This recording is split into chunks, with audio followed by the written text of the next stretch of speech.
Welcome back to the Gnostic Informant, and you're about to attain true gnosis. And welcome to Myth Vision, ladies and gentlemen. Derek here, Neil here. We also have a special guest joining us, Steven. What's up from the Skeptical Agnostic? Welcome, man. What's up, gentlemen? Thanks for having me. I was watching your videos and reading some stuff that you reading some of your stuff before the debate to get ready for tag, and it was very helpful. Yeah, I appreciate it, man. I was glad I could help in whatever small way possible. Yeah, I kind of had my own little tag response, I guess, if you call it that, trying to account for things, because we're trying to do a coherent debate. So I had to make metaphysical arguments to fill in gaps of things we don't know. I also admitted that with the aporia thing, but I guess, I don't know. We'll see what when we review this, I want to get your thoughts on some of the things I said and what you think about it. Okay. Yeah. Sure. I would like to make a quick comment here too. The other thing is, Neil, you've been doing what? Gnostic Informant for, was it been 5 years now? Yeah, just about 5 years, exactly. 5 years. You've been into stuff before that as a Christian, of course, but specifically, you're much more into tangible material type of ancient primary source material, what the texts say kind of stuff. It's never been, I think, your forte to like really enter into what I call like this. I like to think of it as mental masturbation kind of stuff. Debating? This constant, the philosophical side of things. Yeah, I'm just starting to get into it. I mean, I've had a few debates in the past. I don't think I'm that good at it, but I actually enjoy it. I think it's a thrill. It's actually kind of fun. I actually had fun last night. Yeah. Did you get to watch it, Steven? I came in right when you guys were talking about the one and the many, and then I went back and watched some of it. I haven't watched the full thing, but yeah. Was it with the three on the? Did you see the three on the? Yeah, that's the best part. Dude, I think that's actually the weakest argument I've heard in the entire debate. In my opinion, was the three is the one, but we'll get into that, I guess. And they would argue that we just don't understand it. So of course.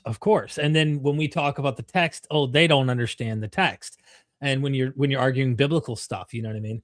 There's a lot of stuff that was said, though, that you'd have to like slow down and be able to break down everything that's being said in order to understand. And so I guess we could start reacting whenever you guys want. Any other comments before we begin? No, let's jump into it. All right, let's do it. Here we go.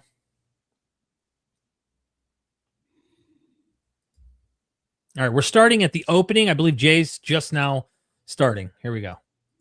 Jay, go ahead with his opening statement. Jay Dyer, you got 10 minutes on the clock. Go ahead when you're ready.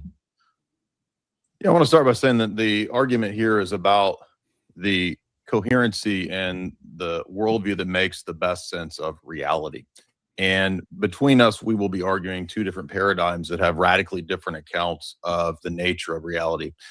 For my argument, I will be arguing from a divine revelation position that I believe sets forth what I would say is an Orthodox Christian paradigm, namely that the basic fundamentals of a worldview, my worldview, anybody's worldview, would be metaphysics, epistemology, and ethics. And those fundamental categories would point us in the direction of a worldview that makes sense of and gives an account of those things. It just so happens that within the Christian paradigm, specifically the Orthodox Christian paradigm, all of those three elements of philosophy or of a worldview make sense with the God that created this world, that providentially guides this world, that gives this world a telos or a purpose, and has also structured this world with a kind of logos or a logi that is a foundational organizing principle. The Greek philosophers talked about the logos, and if you go back to those Greek philosophers, even all the way back to the pre-Socratics, they spoke about this logos as a universal organizing principle. Other philosophers like Plato or Aristotle talked about the logi or the logos being something that is an explanation or a definition. When we work through these ancient philosophers, we notice that they don't really give much of an explanation other than conflicting amongst themselves as to who or what this actually is. It's fine to say that it's a law, it's a principle, but that doesn't tell us very much. And also it conflicts. The Stoic idea conflicts with later Neoplatonic ideas as to what the logos actually is. The Hebrew wisdom tradition, and you can pause right there real quick. I got because it's sort of true what he's saying. There are different ways to interpret logos, like the Stoic logos. They reinterpret Zeus as this like perfect mind that's outside of space and time, and like almost like a deistic version of Zeus. I guess maybe not deistic, but definitely not the Zeus from Homer. But the Middle Platonists do adopt that exact logos. That's what you. I mean, you read like Antiochus of Ascalon, who's a Middle Platonist. He's considered to be the first Middle Platonist. That's exactly what he's saying. He's saying he's trying to adopt the Stoic logos into Platonism, and that's when it becomes. Right. That's when the logos, because there is no logos in Plato. And anytime before Antiochus of Ascalon, there's no logos. They had Plato's triad was the good. What was it? Plato. Let me just look it up real quick. Just Plato. Yeah, look it up real quick. Plato's triad was the good. That's not it. Wait, what am I looking at right here? I don't know. Actually, Plato might not even had a real triad, but anyways, it was the good, and then it was the world soul. It was more of and then there was like something in between it. He does say it, and then an intermediary spirit in between. He kind of gets there. It's not like a triad that you get later. The point I'm making is they're developing this idea just as the Christians are developing their logos. When you read John 1, it seems like they're adopting Philo's logos, which is a first century Middle Platonic, sort of what you get in the other Middle Platonic tiers. And then as you progress, when you get to the 3rd, 4th century, the Nicene Creed, there's a totally different doctrine at that time. I'm not saying it doesn't come from John, that they just made it up out of thin air in the 4th century. That's not true either. But they're developing their ideas just as Platonists are developing their ideas. So I don't know, something I just wanted to point out. I mean, it seems obvious even with the church fathers, right? The church fathers themselves are not in the same on the same page. And I'm talking about the ones that are kosher, the ones that are okay, the non-heretical ones. I think Origen does get slammed in history, but he starts to metaphorize stuff. He's really taken the school of philosophy in a different direction than what a lot of the other Christians were doing with the material. And so just reading the different fathers themselves on how they're understanding, interpreting their text through their philosophical lens is also interesting. Mm-hmm. I wish we had Porphyry.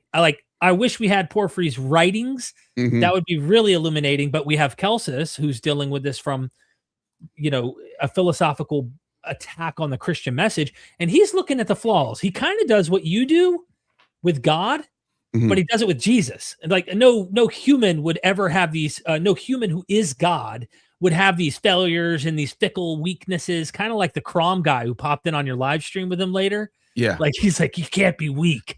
Well, no, it's interesting when you read the Porphyry or even when you mentioned Celsus, they're making the same arguments people made today because those are good arguments. People are going to make them again. You know what I mean? You see some of the same stuff. Anyways, you want me to keep going, Stephen? Yeah. All right. Here was not good. Primarily drawing from the Greek ideas. Oh, I can't see it anymore. Jewish scholars. Oh, there it goes. Let me. Oh, now I can see it. Were influenced by Hellenism, and they used the terminology of the logos that was coming out of the Septuagint and other translations of the Old Testament text during the 2nd century. But the idea, according to a Hebrew scholar, a biblical scholar, from the Oxford Guide to the Bible, it notes that the Johannine logos is strongly parallel to the concept of wisdom in Hellenic Jewish thought. But wisdom was already associated with the 1.5 speed. God and wisdom. Yeah, I can. By the way, he's making he's saying a point that I think we would back it up a couple of seconds. I didn't mean to get in the way. I'll do 1.5. Don't go too far back. Here, let's try that. It's that the Johannine logos is strongly parallel to the concept of wisdom in Hellenic Jewish thought. But wisdom was already associated with the attribute of God in Wisdom of Solomon 9, 1-2. In the Hebrew Bible, the word of God is both creative and active, Genesis 1 and Isaiah 55, 10-11. And in Greek, logos meant spoken word or pervading principle. Stoic philosophy saw this as the guiding meaning or layer that ordered the universe. However, this meaning is not a direct background for John's logos that was already drawn out of, as we're saying, the Hebrew wisdom tradition. In Genesis 1, we have God's word there present as an active means by which the world comes to be. As we progress throughout pause it real quick. Yep. I don't want to hog everything. I really want to get Stephen's thoughts, but I wish I could have got him on this, and I just remember this now. Maybe I was nervous. It's so funny because the wisdom doctrine that he's talking about, by the way, this is definitely a Hellenistic text. This is no doubt. There's no way this went back to Solomon's time. It's written in Greek. We don't even have a Hebrew version of it. Anyways, he's right. He does have. There is this, by your wisdom have formed mankind, by your Sophia, right? But listen, this is a female. with you, wisdom, she who knows your works and was present when you made the world. Wait a minute. Jesus is a female. Is Jesus a female now? So, I mean, like, you really want to go? I mean, I can anticipate the answer. Oh, this is just different language they're using. Sophia is a feminine noun. Fine. But they use the word, they do refer to her as her. And so you kind of have to, I just think it's a fair point to make. Okay. Anything, Stephen? No, I'm good. I came in like the middle of the debate, so right now I'm just listening to what Jay has to say. But if I see something that I can catch him on, I'll let you know for sure. I just think it's really interesting how we're building up this philosophical kind of worldview, and then like the next chapter, Genesis 2, has a completely alternative creation account that contradicts the first one. And then that God doesn't know everything. He doesn't know where Adam is at. He's hiding. There's a lot of fickle, obvious observations that critical scholars have made, not anachronistic theological, philosophical assumptions to try and, reinterpret the text to match our philosophy, but just reading at face value what this material actually saying based on Hebrew Bible scholarship and all of that, that doesn't get factored in. And we're going to probably get to that later. I'm going to stick to the Torah, although there's many examples in the Psalms and minor prophets and historical books. There's many examples of this voice, this angel, this form, this theophany, having a personality, being distinct from Yahweh, but also being Yahweh, also being divine, also having the same characteristics to redeem, to save, etc. The reason this is important is that, as I understand, he tends to argue, my opponent, that the idea of the Trinity, these ideas are cribbed from Greek philosophers. They don't exist in the first 3 centuries of Christianity, I've heard him claim. Well, I'm ready to counter all of those claims, and we'll get to those later, but there's about 20 pre-Nicene references that I have amongst dozens more ready to go to prove that, no, in fact, the early church fathers, the 1st, 2nd, and 3rd century, were consistent, not just with the New Testament passages about the deity of Christ and the Trinity. For example, in the Gospel of John, every chapter refers to either the deity of Christ or to the triad. And some passages have both in that chapter. And that's in continuity with the Old Testament, where you have all of these Old Testament passages, again, not just in the Torah, but we're going to focus on the Torah when we get to that in some of the rebuttals. The point there is that the Bible teaches this God, this theology, Old and New Testament. It's not cribbed from the Greeks, even though there's similar terminology. The terminology of logos is really dependent upon the system and the person using it. So, for example, logos used by Marcus Aurelius, as it comes up in his Meditations, is all over the place in what it means. It's a universal guiding principle. It's something innate within him. It's all reality. It's a pantheistic conception. It's the embodiment of the Roman Empire itself. So it's so elastic as to be almost everything and nothing. And that's really nothing in common with what John is doing in John 1 when he argues that the logos is actually the parallel to the voice of Genesis 1. John 1 is a parallel to Genesis 1. Genesis 1 is the creation of the world and created light. John 1 is a parallel that plays on that with uncreated light and the person of the logos identified as the second person of the Godhead. But I want to go back to philosophy for a second, because what's really at root between he and I will be conflicting and competing worldviews. What I laid out is that I just would ask people to read Dennis MacDonald on this as well, just to get a general idea of Johannine material potentially imitating Euripides. Revelational position. Well, he's right, though. In general, and some. Yeah, no, I know. Right that John 1 is rewriting Genesis 1. I agree. He's totally right. But it's also only showing a single side, is what I'm saying. Because the logos in the bosom of the father, that's exactly how Dionysus is depicted with Zeus in the bosom of his father. And this is completely ignored. They get that one word bosom side can of the mean coin. That word bosom can mean lap, and that's the word that is used when Dionysus is born from the lap of Zeus. Right. So it's some people can say, well, that's just the word they use, and that's just a coincidence. Fine, but it's still interesting to point that out. It's a possibility. It's once you get a cumulative case there, you can see it, right? Yeah. If gift giving God, he gives gift upon gifts in the Greek there in John 1. Then he goes on to do the first miracles, water into wine, which is exactly what, we've covered this. I just figure it's worth mentioning that, of course, you're going to get only a Jewish side, and it tries to kind of distance itself from that pagan, if I could put it in scare quotes. The sources and texts. I understand that he doesn't believe these texts, and many in the audience don't believe the text. And when we have competing ideas about the text, that means we have to go to other areas where we find common authority or common ground. And that would be the realm of debate. Debate functions around principles like logic, the laws of logic, the 3 basic laws, excluded middle, non-contradiction, law of identity. Those basic laws lay out how we would argue and then suss out contradictions between worldviews. If his worldview is unable to give a fundamental account of those 3 basic areas of philosophy, epistemology, metaphysics, and ethics, then it's going to be undercutting his ability even to debate. So that he showed up shows that he has to recognize the laws of thought, critical thinking. All right, can you stop it there? So I knew you had something to say. So this is like the common precept. This is their playbook, right? Like, if you can't account for the laws of logic, if you can't account for your epistemic foundations, then you shouldn't even be speaking. You shouldn't be making arguments. Your arguments are undercut. That's simply not true. Again, an argument stands or falls on its own, irrespective of the person making it. It might be true. It might be true that Neil cannot account for the laws of logic. That doesn't actually undercut an argument he's making. Again, an argument is valid and sound on its own, or it's not. Just because somebody cannot account for these epistemic presuppositions or the ontological foundations of the laws of logic does not mean they can't engage in a debate. It's like if I was having a debate, if I was having a debate with Jay and I said, you need to account for the fact that you're able to use language at all. And the second he opens his mouth, I'm like, whoa, why are you talking? You first need to account for the fact that you can use language. It's like, no, it doesn't work that way. I know you've already heard this analogy. Dude. Yeah, I know you've already heard this analogy, Derek and Neil, we talked about it. But again, I use the analogy of, let's say you're walking by and you come across a book, and in that book, there's mathematical proofs in the book. You don't need to know anything about who wrote those proofs. You just deduce whether or not those proofs are valid and sound on their own, or you don't. It doesn't matter who wrote it. And this point has been brought up to Jay before, and he says, well, no, when we're in a normal debate, yes, but when we're talking about like meta-ethics and meta-logic, it's a whole different dynamic. And no, that's simply not true. The whole point of logic is that you abstract away from particulars, right? So like if I'm trying to determine if an argument is valid, and let's say it's in the form modus ponens, right? Again, I can do all that without even looking at the particulars, without even looking what exactly, is in place of P and Q and so on and so forth. So yeah, that's just false what he's saying there. He's trying to undercut your ability to even argue in the first place, Neil, and it's fallacious. And Jay does that all the time. Yeah, it's true. And I noticed what he does is when you try to say, well, you have the same problem as I do, tu quoque fallacy. It's like you're two boxers and you're against the ropes and you're trying to get out, and it's like, oh no, you can't get out. Like I have you on the ropes. You're the one that has to reply. But it's like we're both in the same issue here. We're both trying to make arguments to account for these things. Right. So. And I've seen him say before, like if you accuse Jay of circularity, he'll say like, you can't avoid circularity. You can't avoid circularity. I can't. So I guess I'll just say God exists. And if it's circular, oh, well. And at that point you would say, okay, well then we're at an epistemic stalemate. It doesn't mean that you win by fiat. It means if you want to admit that we're both being circular, then again, we're at an epistemic or a logical stalemate, and you don't win and I don't win.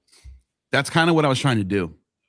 Yeah. If it makes sense. Like I'm just trying to go in here with a worldview that accounts for the same things he accounts for, but way more simpler with less glaring, easily detectable contradictions like the Bible, like church doctrine, stuff like that. So, all right, I'll keep going. Let me pop this up. I mean, I think the circular point is a important one, but let's keep going. And fallacious reasoning, and we're going to be having to pay a lot of attention to make sure that he doesn't engage in and rely on a lot of fallacious argumentation. Now, how do I get from what I'm arguing to my Christian conception? Well, as I said, if the world was created by God and it's the God that I'm arguing for, then it would make sense why there's regularity in nature, because God is providential. He providentially guides history. History has meaning. History is not something to flee from, as if we were a Gnostic or perhaps even a Neoplatonist, to try to return to the one or whatever his view might be. It's not something to go away from. It's actually a good thing. So history, reality itself is fundamentally declared to be good. And it's good because it has this logos organizing and structuring principle. Did he sneak God into the picture all out of nowhere? Like if he says like, if my God is, it seems like he said like something like, if my God, you have to kind of grant that God's there. Well, yeah, I mean, that's presuppositionalism for you in a nutshell. Just saying, just catching that. That's all. And sorry, so I don't mean to the world, and we're going to see to make you stop it again. But so another presup arguing point is that only the presups can account for induction or uniformity in nature. But first off, I don't think that's the case. It is possible that God could choose to change the laws of nature. Now, it sounds like Jay's saying he wouldn't do that because he's providential. But again, he would need to demonstrate that. And again, he's still relying on the uniformity of nature anyways. Just like, this is called the problem of induction, right? You have an issue trying to account for the problem of induction, or you have an issue trying to account for induction because you need to use induction in order to justify induction, right? It's circular. That's totally valid. But the problem is no one is able to circumvent that. How does Jay know that the Bible he read 2 minutes ago is the same Bible that he's reading right now? He has to assume induction. He has to assume these things. And again, he's claiming that because he believes in God. But again, how do you know that God is not going to just flip the laws of nature, from yesterday to today? You don't know that. You don't know that at all. So you're still arguing in a circle the same way that he believes the non-believer is. Exactly. It's the same. He had to use his own induction and deduction, basic reasoning skills to come up with the idea that the church is correct to begin with. Right. So we're all doing that. I think many fallacies and kill shots with his position on priority monism. And that's compared to a position where we don't have priority monism or any of these weird ideas about metaphysics with no justification. We have justification for the idea of an external world, for the idea of regularity in nature, the idea of objective ethics, because we're made in the image of a good God, a holy God who has a requirement, a law of the 10 Commandments, of how we ought to live. 2 minutes, Jay. In the position of neoplatonism or in the position of priority monism, we're going to notice that there's no real basis for good and evil. 10 commandments. Keep the Sabbath, right? Of course, they'll just translate the Sabbath to be Sunday, I guess. It just depends. I don't know. What's funny about that is they make graven images to their God in all their churches. So they're not really following that either. But it's an icon, so it doesn't count, I guess. You can just use language to get around it. Well, no, dude, literally it depends on what debate you're listening to throughout Christian history, because there were times where they were aniconic and there were times that they were saying, oh yeah, this was a huge deal for like the first 500 years of the church. They didn't want images. And the Greeks were so used to having images because they're Greeks, they have paintings and statues. They're like, what do you mean no images? They're like, well, this is how the Jews have been living for the last, I don't know how many 100 years. We can't have images. It's in the 10 Commandments. And they had these debates. And eventually they were like, we're just going to have images, but we're going to call it icons. They're not idols. So don't worry. We're not breaking the 10 Commandments. That's because a lot of the images actually they believed had essence of the deity or were very much a form of the deity. I mean, that's exactly what the Greeks say, the pagans say anyway. So what's the hell's the difference? Just a way to whitewash it, make it pure, In fact, we might argue, or we might ask, does evil have ontological existence in a situation where all things are essentially parts of the one? We might ask, why would we prioritize one over many? And we're going to see, I think, that when he answers those types of questions, it relies on unjustified assumptions. That's why epistemology has to come into play. We have to figure out what are the justifications for the assertions that we have, and do we have good reasons for our beliefs? Not just any old reasons, but good reasons. So I'm going to argue that the Logos, this personal God that we have a relationship with, who's not just a unknown, Unitarian, far-off Platonic idea or monad, but is a personal God who has a relationship with us, that gives us ethics, that gives us life and meaning, and gives us an end goal, a purpose. The universe has intentionality. Even within the Neoplatonic conception or the monist conception, it's hard to figure out exactly why an immaterial one or an immaterial universal impersonal force or principle would in any way give us purpose or telos in a grand scheme. In fact, all of reality is sort of an eternal generation, if you follow the Neoplatonist argumentation. Maybe he doesn't, we'll have to see. But regardless, there's going to be many fundamental problems that aren't fundamental problems in a Christian paradigm. His paradigm will be totally different and undercut the possibility, not just of his metaphysical speculations, but reality itself and knowing reality itself. Again, having a justified true belief about reality that you can make sense of without relying upon, this is what I feel, bro. This is the easiest answer. It's parsimonious. All of those things are unjustified reasons and assumptions as to why his worldview should be true, when really what's at stake here is which worldview can give an account for the preconditions and the possibilities of knowledge, ethics, and metaphysics. All right, and that's time. Right on time, in fact. Just want to point out, over 5,000 on YouTube, 7,000 between all platforms. Appreciate all of you guys coming in this evening to watch this debate. Gnostic Informant, you have 10 minutes on the clock. Go ahead when you're ready. So I guess I heard some arguments there of why his worldview is coherent and accounts for these things. He said the Logos is personal. There's a few things in there, but mostly what I heard was my opponent needs to do this, needs to do this, needs to do this, needs to do this, worrying about what I'm going to say. When that should be for the next round, you should be giving an argument for your worldview, which I'll be doing right now. My worldview, which I call Apolloist monism, it's metaphysically priority monism. And I'll explain why I call it Apolloist monism in a second. It is basically priority monism as described by the Neoplatonist philosophers. So it's starting off with it's called the hierarchical hypostasis. The one, the good, is the arche, the beginning. It's all perfect, all knowing, all powerful. And the one emanates from this, the nous, which is represented in different ways by different philosophers. I use Apollo because Apollo is form, intellect, logos, reason, perfection, the sun. We can use the sun as an example of the brightest light that we can see in our present world right now. It also gives off the most radiation, heat, and life sustaining. Doesn't mean I believe the sun is monad. It's a representation. It's a model that we can use to sort of explain the metaphysics. And then also there's a triad at play, because the next emanation, which is the first emanation, which is the nous, is the brightest emanation. It's almost identical to the one itself. It's the closest thing you're going to get from perfection.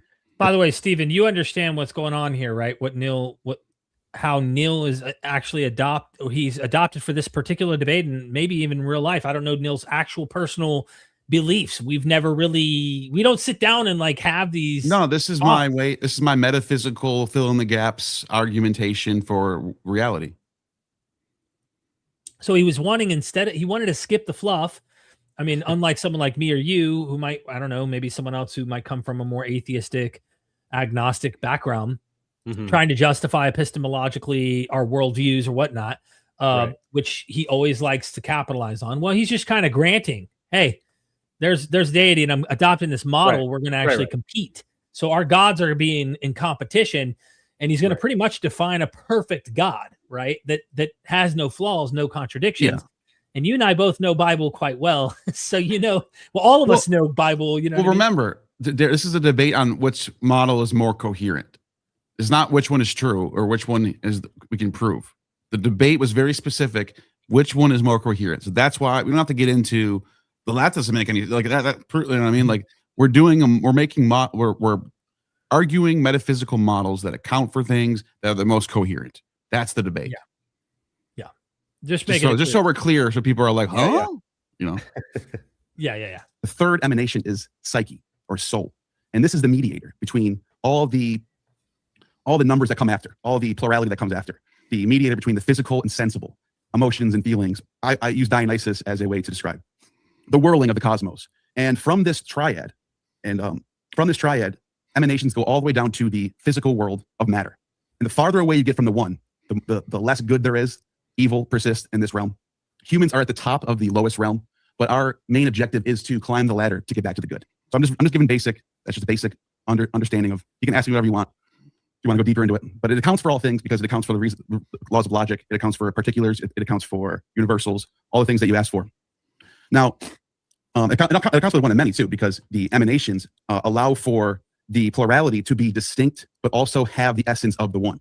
So even down to the lowest form of life, there's a little bit of essence of the one within it. It doesn't mean that you and I are the same, that I'm literally your ear or I'm literally your finger. We are distinct, but we all come from the emanations of the one. That's what solves the one and the many. It's a metaphysical argument, just like you would say the Trinity is what accounts for that. Now, I think your worldview is incoherent. My worldview isn't, because my worldview doesn't have contradictions. My worldview allows for things like empiricism. And modern Platonists today actually accept evolution, and we accept the age of the earth because of empiricism. You can even go back and read Aristotle, who is not an evolutionist, but you can see he got close because of his empiricist mindset, because of his discovery of the laws of logic. He got very close. And I actually have a passage from Aristotle that I had got ready from Lowe, where he says nature. This is from History of Animals. He says nature perceives. You butchered this. I got timed out of Loeb. If you have Loeb up for more than 30 minutes and you just have it there, it signs you out. And I had it up for like an hour. Yeah. I had it ready for the debate way before, and it was like it just signed. So I could only read the one part of the sentence that was on top. So you're gonna see me fluster here. That didn't help. You know what I mean? No, it's all right though. It's all good. It's from the inanimate to the. Oh, I gotta sign back in. It signed me out. And then it was gone. When I signed back in, it was gone. I was like, shit. Minus Neil. I got signed out of Loeb. Neil. Clocked out. I got clocked out of Loeb. That sucks. I can't find it now. Well, okay, whatever. I don't have to say. You guys can look it up on Animals. He says basically I'll just describe what he says. I'll just paraphrase it. He says that when you look at animals, you can almost see types going into other types. There's almost like a blend of different types of animals. Like there's different types of horses and different types of fish, and there's like a gradient line. And he gets close to almost understanding that there's an evolution going on, but he doesn't get that far. And a lot of modern Platonists think that if he would have went around today and saw the evidence of like when we find fossils, he would have said, oh shit, there's transitional fossils. Things like atoms, by the way. I thought this was the defeater for Platonism, and it's actually not. Werner Heisenberg, who is the one who discovered the law of uncertainty, he actually argues that when you smash atoms together, under the atomist Epicurean view, Democritus view, they should get smaller and break apart. But what happens when you smash atoms together is they actually form mathematical symmetries, which is forms. So it actually favors the Platonist view more. Let me pause. So those type of things is why I explain started something becoming real quick. convinced by this worldview. Right. So I'm just kind of. I'm not saying that that's the correct, true way to describe like quantum physics or whatever. Like Heisenberg was, I guess, one of the grandfather of quantum physics. I guess they call him. He discovered the uncertainty principle. But I think what he was basically saying is Platonists today can adopt atomism without a contradiction. They don't have to necessarily say, "Oh, the atomists were right, so Plato's wrong." They just kind of adopt the model based on what the truth is. If that makes sense. So what I meant to say was, like, even if atomism is true, Platonism can still be true. This is why. Got it. A little bit, but another thing I want to stress is the concept that Plato talks about is apory. So Plato, in his dialogues, if you read Plato's dialogues, you know they never end on a solution. Socrates is always the best debater, but he never really wins the debate. It's always left off on, like, they don't really know like we get close to it, but things have to stay open. We need to have that scientific mind that we could be wrong. That's just me completely coming to you honestly. I don't have to know all things. I'm a not omniscient being. However, with using empiricism, laws of logic, you know, not going against the law of non-contradiction, the law of identity, you know, the scientific method, I can know things. And we can see that Aristotle discovered the laws of logic thousands of years ago, and they still stand up today. So we can know things almost to a certainty. But the only dogma that a Platonist should hold is virtue. If you're doing things that are breeding virtue, they are good, and you should do them. If you are doing things that are not bringing virtue, you shouldn't do them. That's the main dogma that a Platonist holds, rather than having faith. So it is a gnosis versus faith paradigm. We are disagreeing on that. But I would argue that that was me throwing in my Gnostic. You might ask that question. How do my Gnostic hat? Put it on that gnosis. I know God? Well, through negation. By the way, God doesn't contradict. You think like that's a good humility thing to do in a debate where you're being good faith, and I'm like, hey, I don't know everything. Apory, Plato even admitted this, but they don't see that. They see that as a weakness. Yeah. That's unfortunate, because I like honest discussions, which aren't tricks and gotcha games and clip me and try to just haha. You know what I'm saying? I'm on an exploration. That's been my thing for a while. But what about you, Stephen? I think it's important to be humble when it comes to your worldview, and especially epistemically. And I just think that's the complete antithesis of what presuppositionalists are all about. They're not humble in any sense. I wish Dr. Malpass were here. I don't know if he's going to show up, but he's like the pinnacle of the individual who exemplifies epistemic humility, right? He'll tell you, like, look, we don't know this. I don't know this in my worldview, but I don't need to. And I think that's an issue with presuppositionalists. They make it seem like they got everything figured out. They have everything in metaphysics, everything in ethics, everything in epistemology. And I guess when they claim that, then all you got to do is catch them negating their claim, or catch them in a contradiction. Because usually they know a lot about epistemology. They know a lot about metaphysics, but it's just ridiculous to think that we should have all the questions completely answered with 100% certainty. I sure as heck don't, and I haven't met anybody that does, and presuppositionalists sure as hell don't. So, is that why you're an agnostic, or That's right. That harkens back to my name. There you go. Himself, for example, God doesn't tell you through his scripture. For example, I have Numbers here. He doesn't tell you that he wants to abort babies, and then thousands of years later, one of the main dogmas of the church is like no abortions. So in the book of Numbers, you have Yahweh telling the high priest that if you suspect there's any, this is Numbers 5:11-31. If you suspect that a woman is being an adulterer, that you should make this potion, this water from the dust of the tabernacle, and give it to her, and then put a curse on her so that the baby in the abdomen will swell and the womb miscarries. Then the woman is to say, amen, so be it. So that's a contradiction in your worldview. You have your own God telling your priest. Real quick, how else do you interpret that as not pro-abortion? Seriously, I don't think that was a cheap shot. I don't know what you guys think, honestly. Steven, do you want to comment first? No, I'm in complete agreement with you, Neil. But if there's one thing I've learned, and I guess it kind of goes back to, I didn't know that you guys were necessarily just debating which one has the most coherent metaphysical model, because when I was watching this and you were bringing up contradictions that I agree are contradictions, like, again, what a precept is going to do is they'll do anything that they can to make a contradiction disappear, because again, they hold the preconditions of intelligibility. So for them, it's not possible that their worldview has a contradiction. This was in my video on Jay Dyer, but somebody asked him, like, what would you do if aliens were found on another planet? Or they asked him, do you believe in aliens? And he flat out said, well, according to my worldview, it's logically impossible that aliens could ever be found on another planet. So imagine if we were actually to find life on other planets, what would he do? Do you think he would actually say, oh, you know what? Like, I thought that was impossible, so now I'm going to adjust my worldview. No, he'll do whatever he can to dismiss that evidence. That's why he doesn't believe. That's why he doesn't believe in the existence of dinosaurs. That's why he believes in a young Earth. That's why he doesn't believe in quantum mechanics. Like, these are all things that have been proven or you know, that we know with you know, great scientific certainty. So, but it doesn't matter to him. He'll take whatever evidence and he'll shape it so that it fits in his worldview, or he'll just deny whatever he needs to. So, yeah, I mean, you can bring up all the biblical contradictions you want. He's going to sweep them under the rug in one sense or another. Yeah, You just laid out my exact argument in this debate. Was that you have to defend the Bible as your dogma, so you're going to misinterpret the world around you. That's Right. why your worldview is flawed.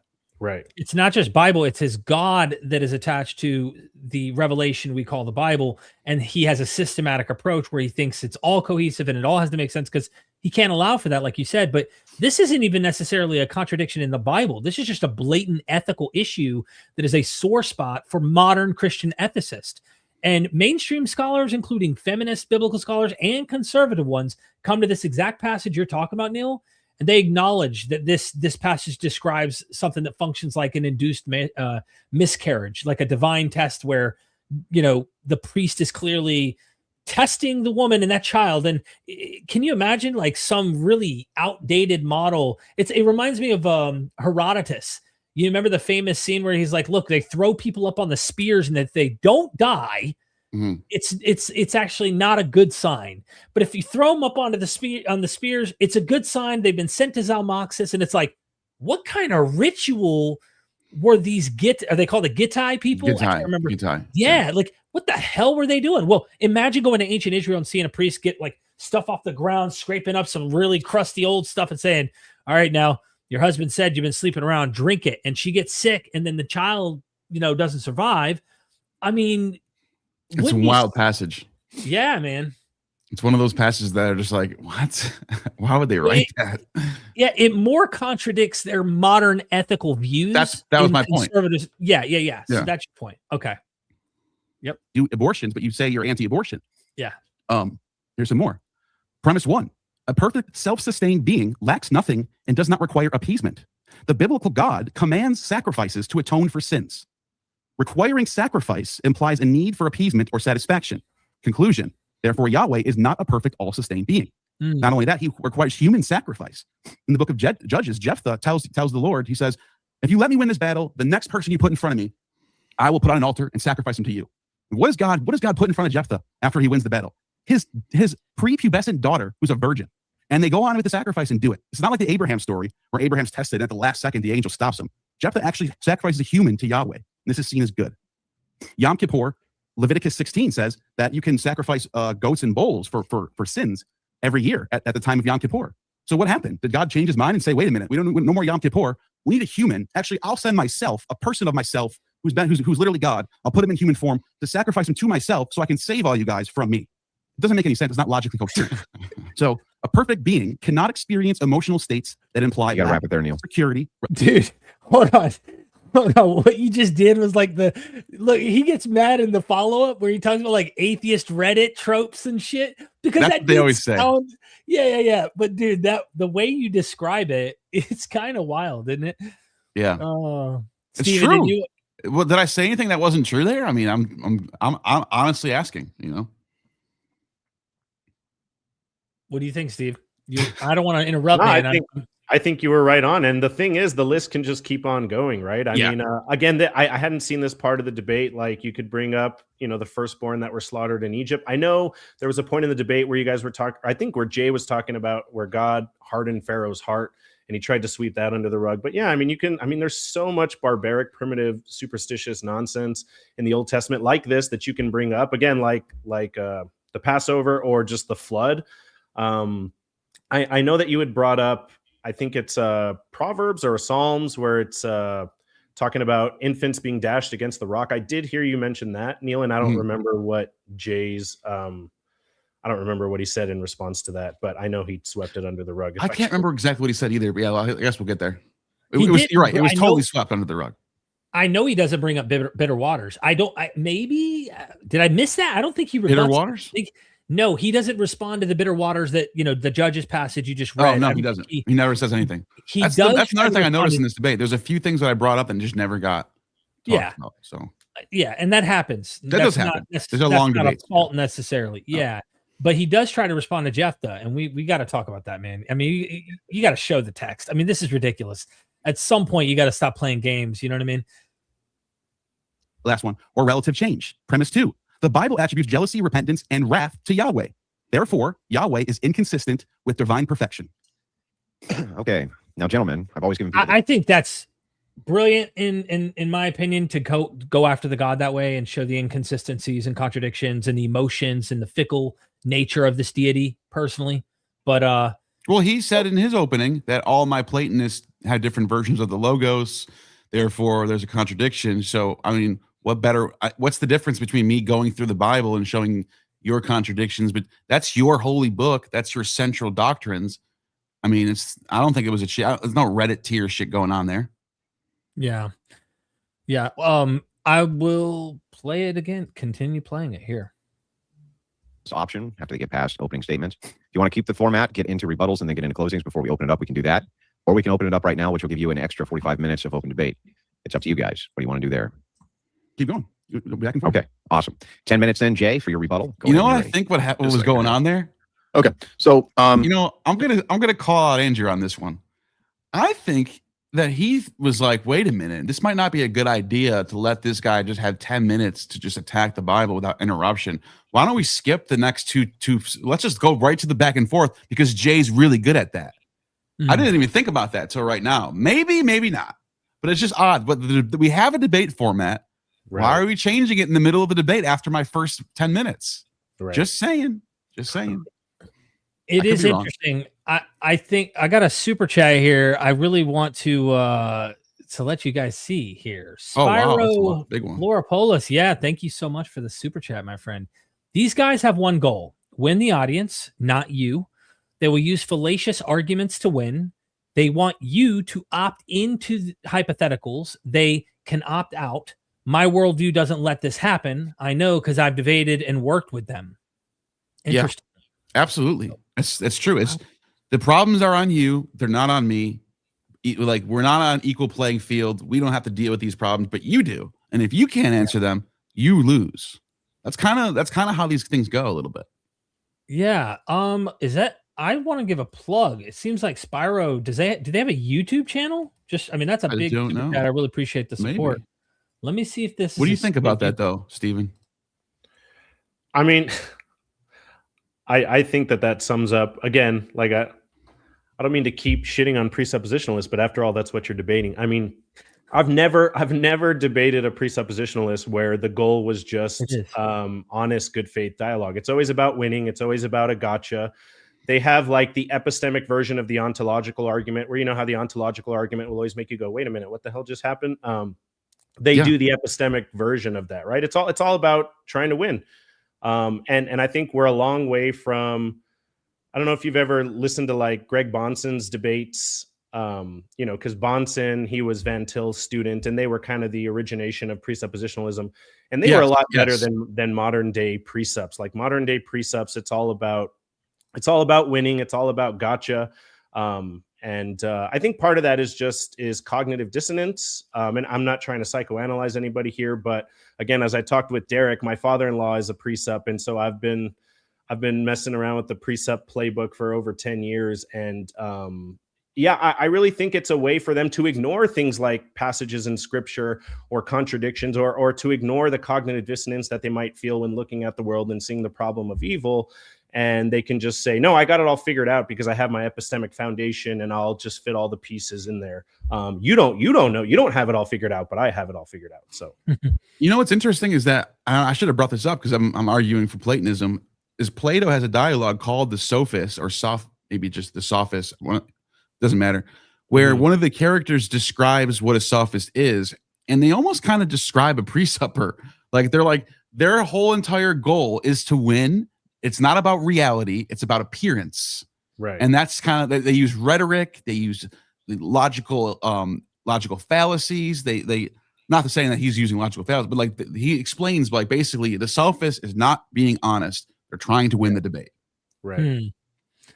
Thank you so much for that super chat. And by the way, someone above said I ran from Jay for a debate. Something like that. I can't recall which person it was. It was above the super chat that I got. I figure I'd just show people the chat real quick. That's here. one way to debunk something. Yeah, like there's a good way to get rid of your conspiracy bullshit.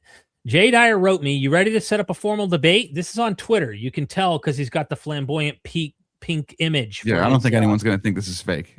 No, this is legit, right? You ready for the debate? I said I have you set up to debate Neil next Sunday over worldviews. I'm not much of a debater, though I will happily debate Bible and Christianity with you.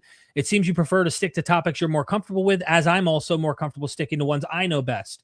Neil is ready and excited to meet you on worldviews, since that is something he is much more familiar with. If you decided you wanted to debate, discuss Bible or truth of Christianity, just let me know when you would be down for that and we could set it up.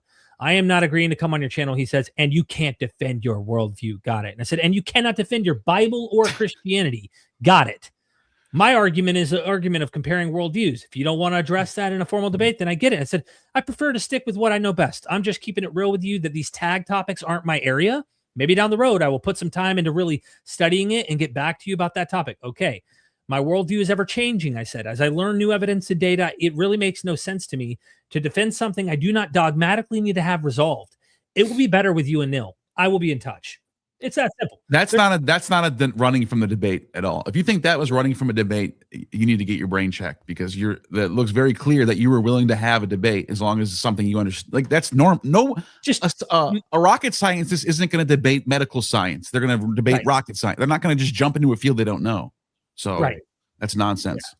So it's simple. It's simple as that. He didn't want to debate on Bible and Christianity, and they're just going to spin it. You know what I mean? It's what happens with tribalistic kind of shit like this anyway. They're Dyer fans, and no matter what you do, it is what it is. And I'm sure we have fans like that as well. So, all right, let's continue.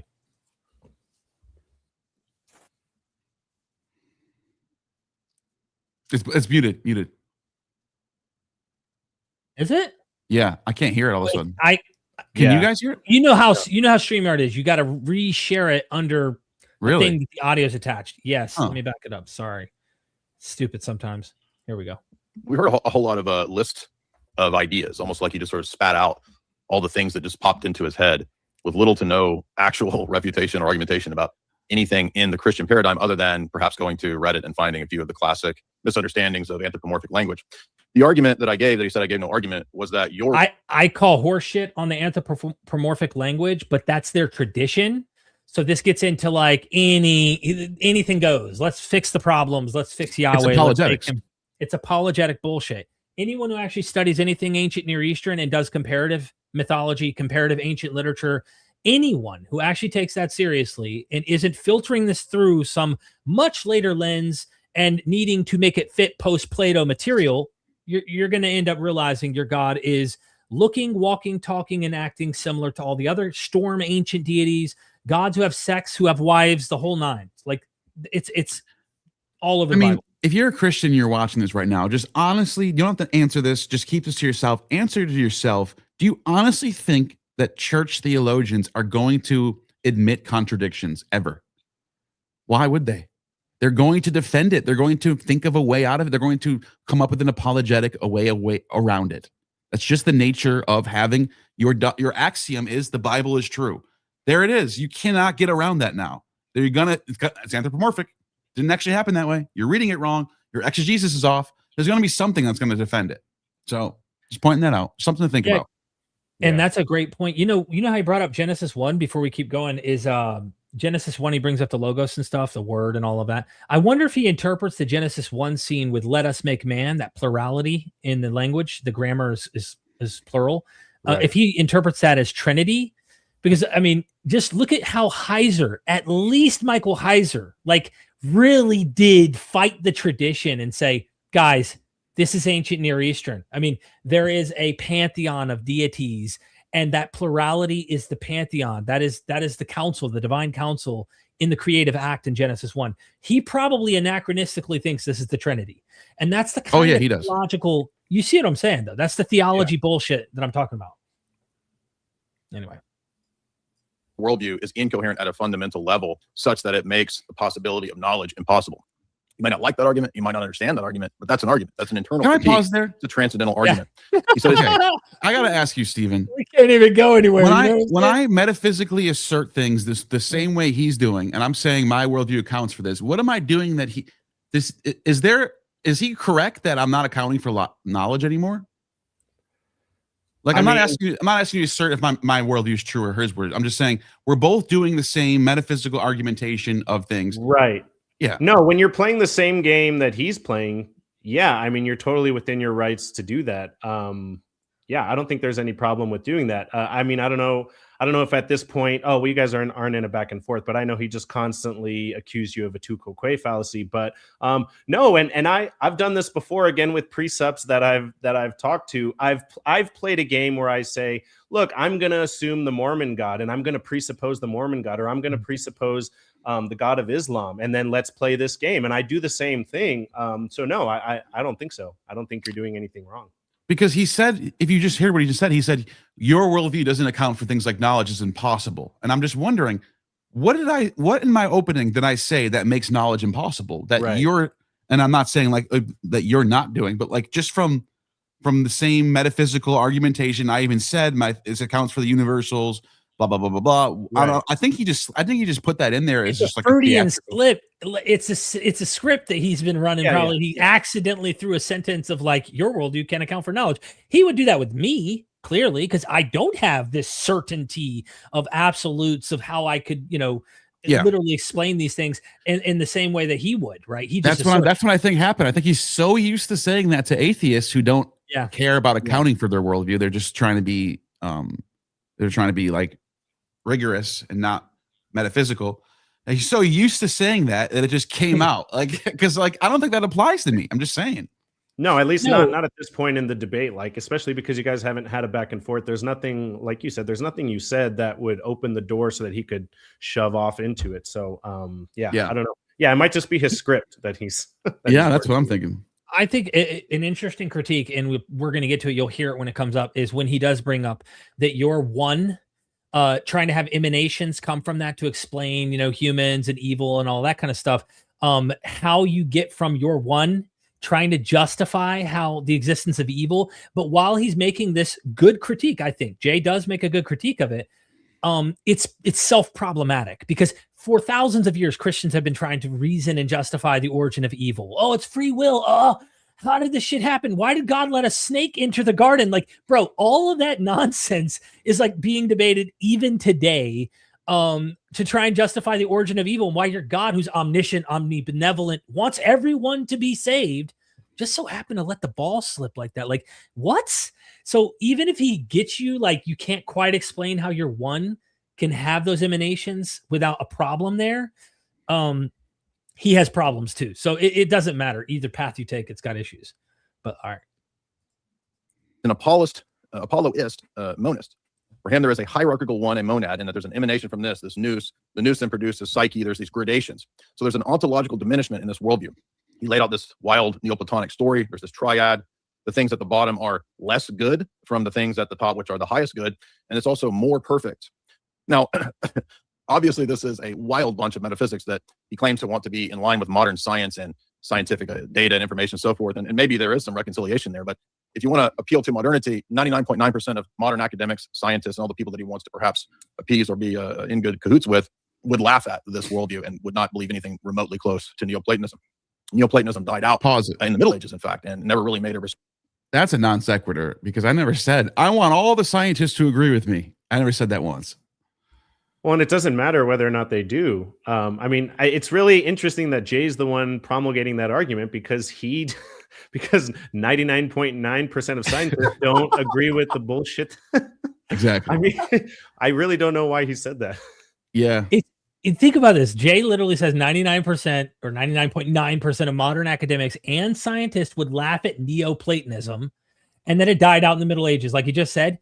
But this simultaneously is like, it's a genetic fallacy. I don't know any other way to put it. It's a genetic fallacy. It's an appeal to popularity, historical inaccurate.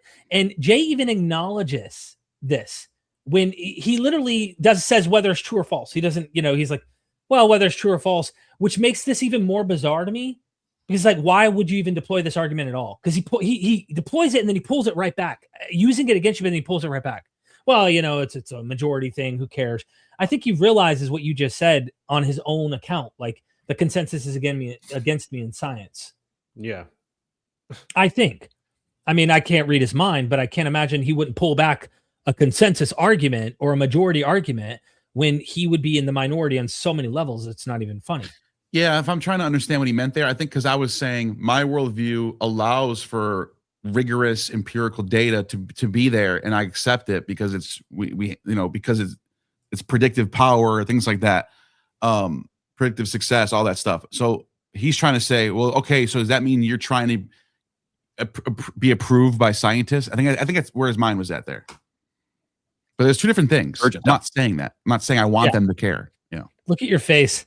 I just paused me right at this moment. You're like, what the? Has nothing to do with whether it's true or false, but it's just funny to me that there's this desire to want to be rational and academic and scientific when neoplatonism is anything but. It's one of the most speculative metaphysical disciplines in the history of Western philosophy. Now he says that the perfection is up at the top with the one, and there's gradations down to the triad and then everything else that comes from the triad. How do we know this? On what basis are we supposed to believe from his worldview, from his paradigm, that there are good reasons to believe in this impersonal monadic generation that's going on? Why would the one, if it's perfect, split into many, which is less perfect?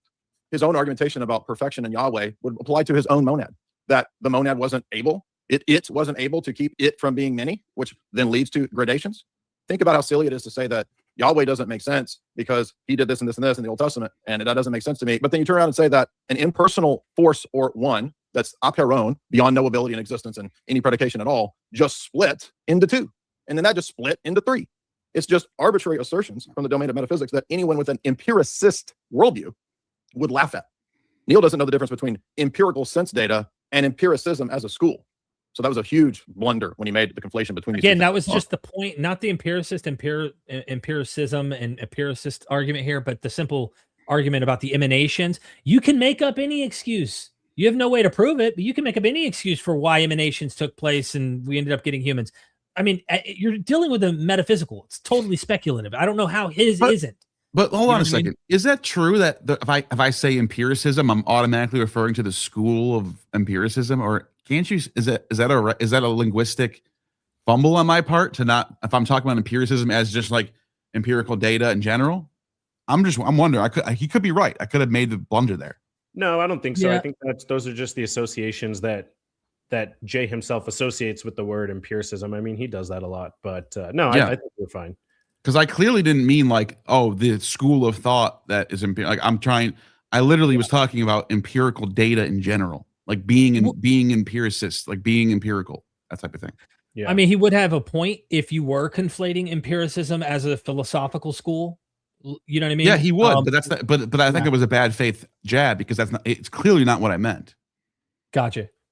Yeah, I mean, what do you do with that? Maybe he just heard me wrong. I don't know. Thanks. The gradations of perfections would be laughed at by any modern philosopher, for one, because after the Middle Ages, philosophies and metaphysics of perfection get questioned. They're not believed because there's a Copernican shift in philosophy after human Kant. Why? What does that mean? It means that instead of having metaphysical assumptions and assertions that you make, the question then became, well, how do we know that those assertions and metaphysical things are actually the case?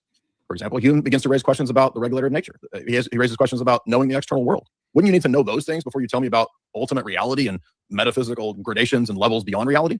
Now, in the Christian paradigm, of course, we believe that there are these other realities, but that's because we have a divine being that's outside of time and space that gives us access to that reality. I realize that you don't believe that, but I'm saying we're in a much better position to say how we would think that that's the case, given the fact that we believe in divine revelation. If God exists, he could give revelation about himself in these higher realities or whatever to created beings. But in Neil's paradigm, the one is an impersonal monad. It doesn't do anything with intentionality. So notice there's no purpose actually to our lower bodily reality, even when he says our goal is to get back to the one. How do we know that? Why? The one is an impersonal aperon, a beyond being, a being beyond being, and beyond that being. That's what the aperon or the negated existence of the one actually is. So Neil has a position which is purely theistic and based on faith. He thought that he would come with rationality and reasoning, but his position is completely irrational. In fact, he doesn't even know the difference between empiricism as a school and empirical sense data. Christians do not reject empirical sense data. In fact, we believe that God created us as beings with minds and with senses to learn things about the natural world. We just simply don't accept the empiricist school, which says that all knowledge comes from sense data. So again, fundamental conflations. Thus, he made another basic mistake by saying that Aristotle was an empiricist. Certainly, Aristotle was more empirical in his methodology than Plato, but he was not an empiricist, as we think of the post-Enlightenment philosophers like David Hume. I didn't Or say that. anybody from the positivist I think I know that's what your point was all along. Is like you're just saying the guy, if he would have seen the data we're looking at and the scientific method, would Aristotle have been arrogant enough to not actually buy the methodology that science has produced to show how we have made these models that make sense when it comes to evolution or dating the earth or whatever it might be, you know what I mean, in terms of science? Would Aristotle have been like, hey, that logically follows. I'm looking at material data. We have testable, observable, repeatable methods that help us gain and ascertain these knowledge. I'm on board with this. Or would he not? And it seems you're trying to make that kind of argument rather than some kind of empiricism school or something like that. I mean, they were very much, they were the scientists of the day without the scientific method. Like they were using the laws of logic. They're trying to find the truth about the world. They were denying mythologies. You can find texts of them going, this didn't happen. Or I don't even think Aristotle was a Orpheus mythicist. He's the first mythicist in the sense where he denied that if Orpheus existed. That's in Aristotle. So I think if Aristotle was alive today, I think he would be on the skeptic side of things. I do. Interesting. Hey guys, sorry. I'm going to have to You got a jump dip? off.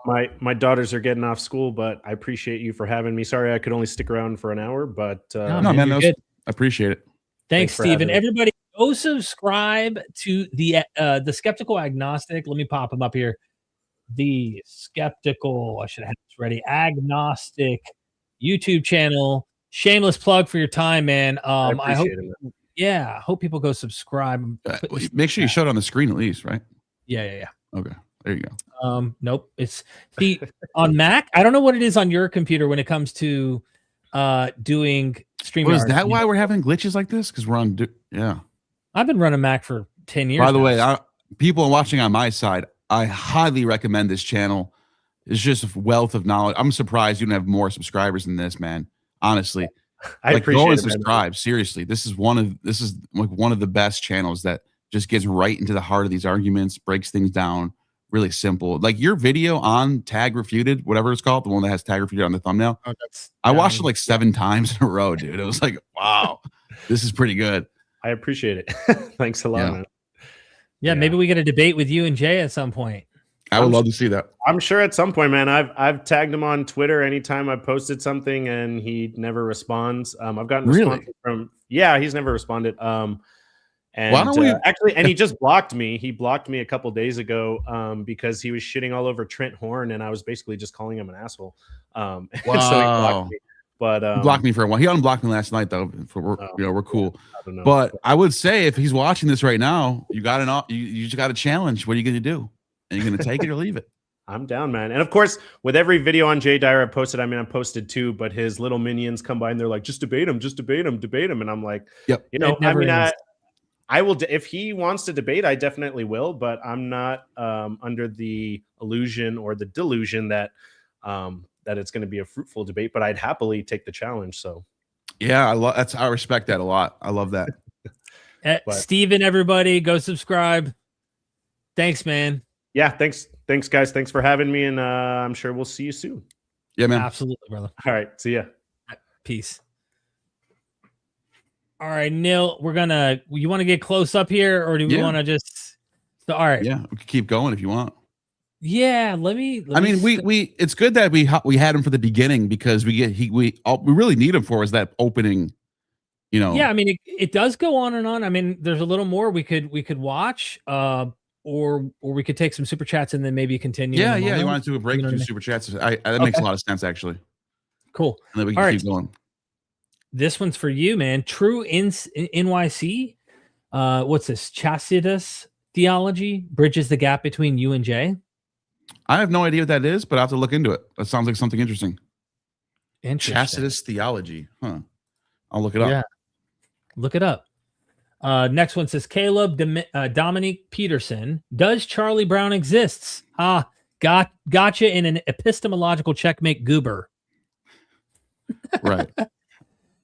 Of course, we saw Spyro's super chat there, and then we have Handsome Cat 89. Have Justin of Deconstruction Zone debate Jay.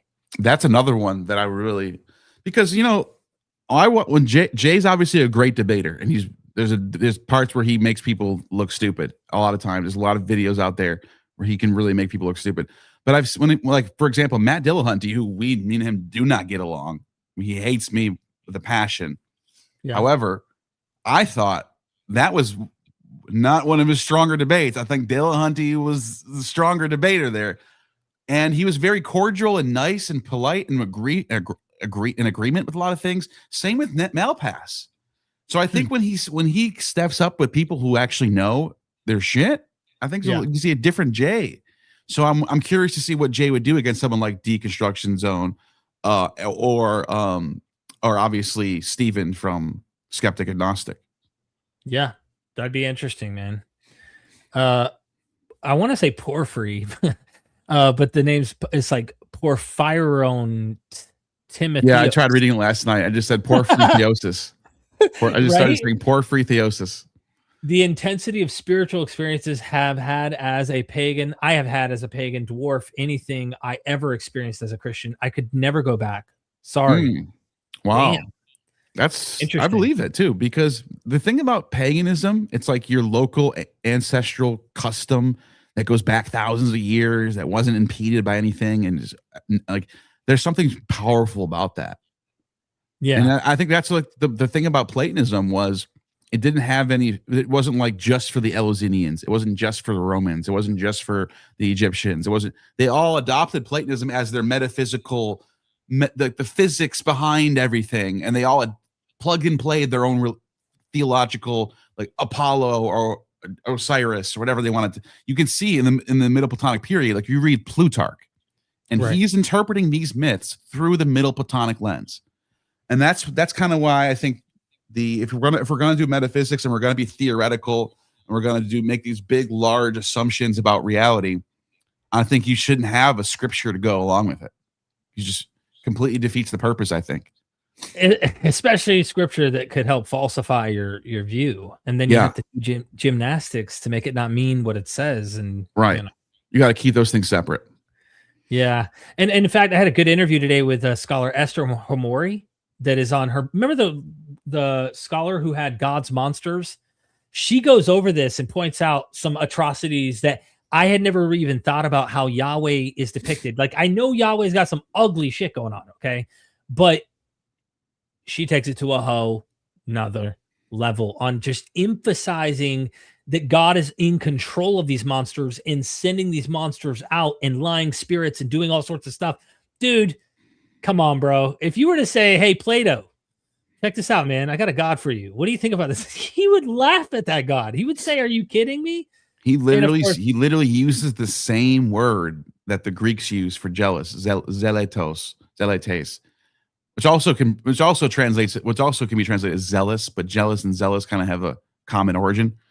Having zeal, but like it's still an emotion, it's still an attribute, either way, however you want to translate it. Yeah. Plato uses that word to say God cannot be jealous or zealous. You cannot be this thing. And that exact same word makes its way into the Hebrew Bible or the Greek version. The Greek, yeah. And it says, I God as a jealous God.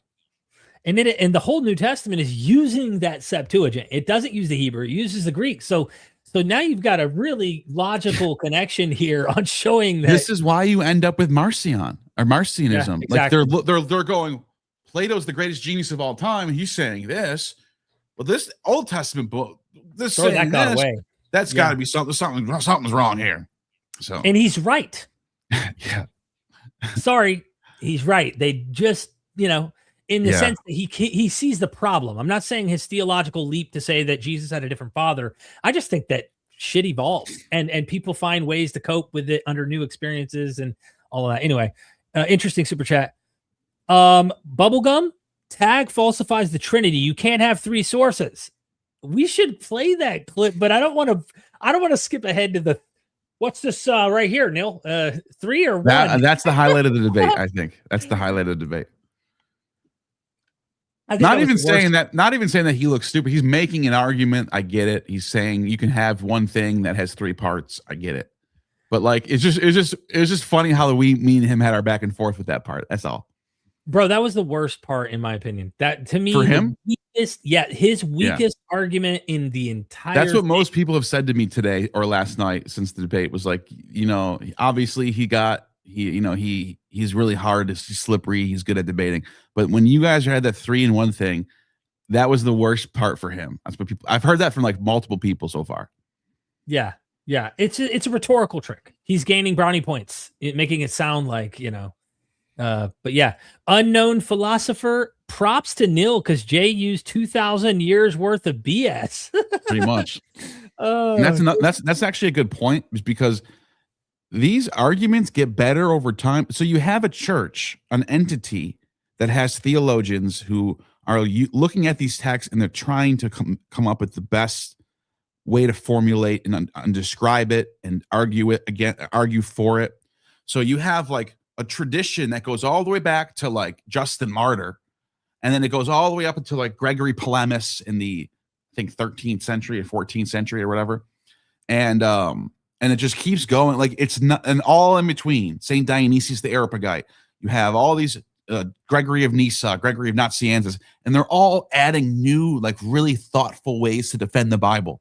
So what you get is you end up with Jay Dyer, who's the complete product of this 2,000 years of thinking about this thing and how do we defend it and how do we make this correct.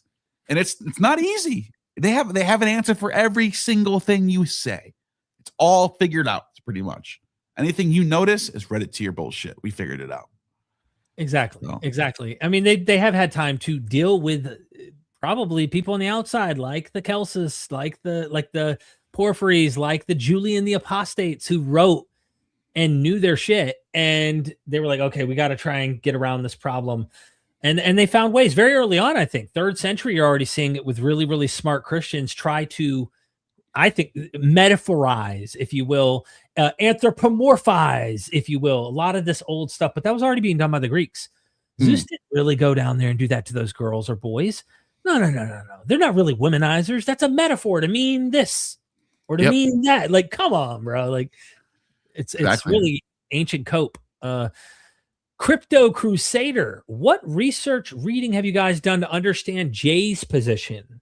What fathers have you read? It seems Jay understands Neoplatonism better than Gnostic Informant. I'm sorry. I was just looking at something. I was looking at something. What research reading have you guys done to understand Jay's position? Gregory Palamas.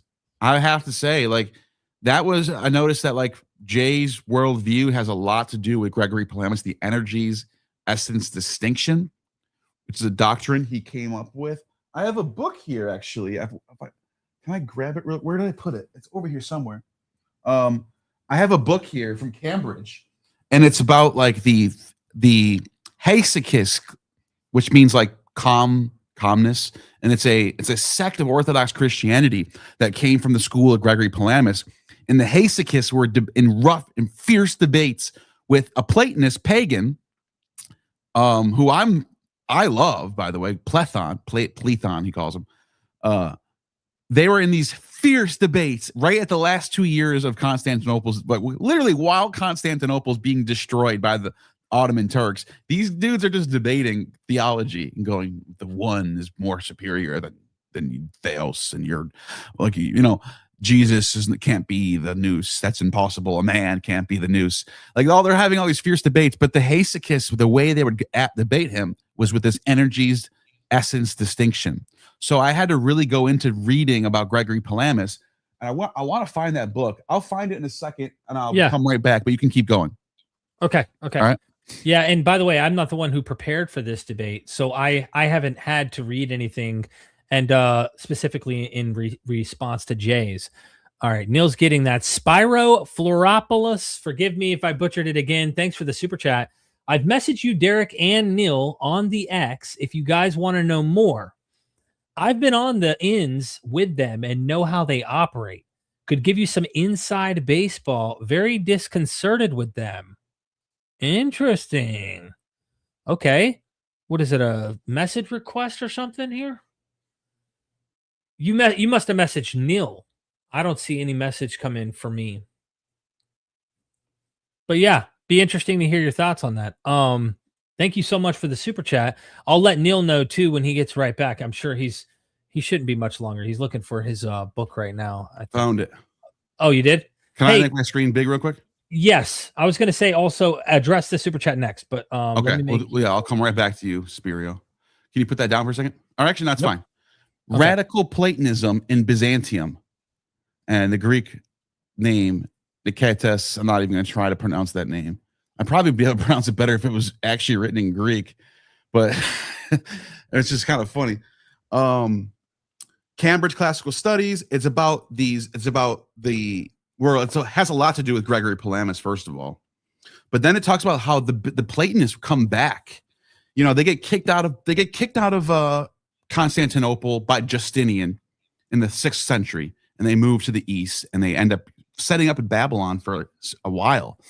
And they bring the text to Babylon, and even the Muslims are adopting Aristotle, Plato. They're like taking in these metaphysics. Some people even speculate that there might have been some influence on Islam itself and how it's really strictly monistic and all that stuff. Maybe, I don't know how we can prove that or not. But once you get into the meat and bones of this book, it starts getting into Platon, who's this pagan philosopher in the 1450s, 1420s to 1450s.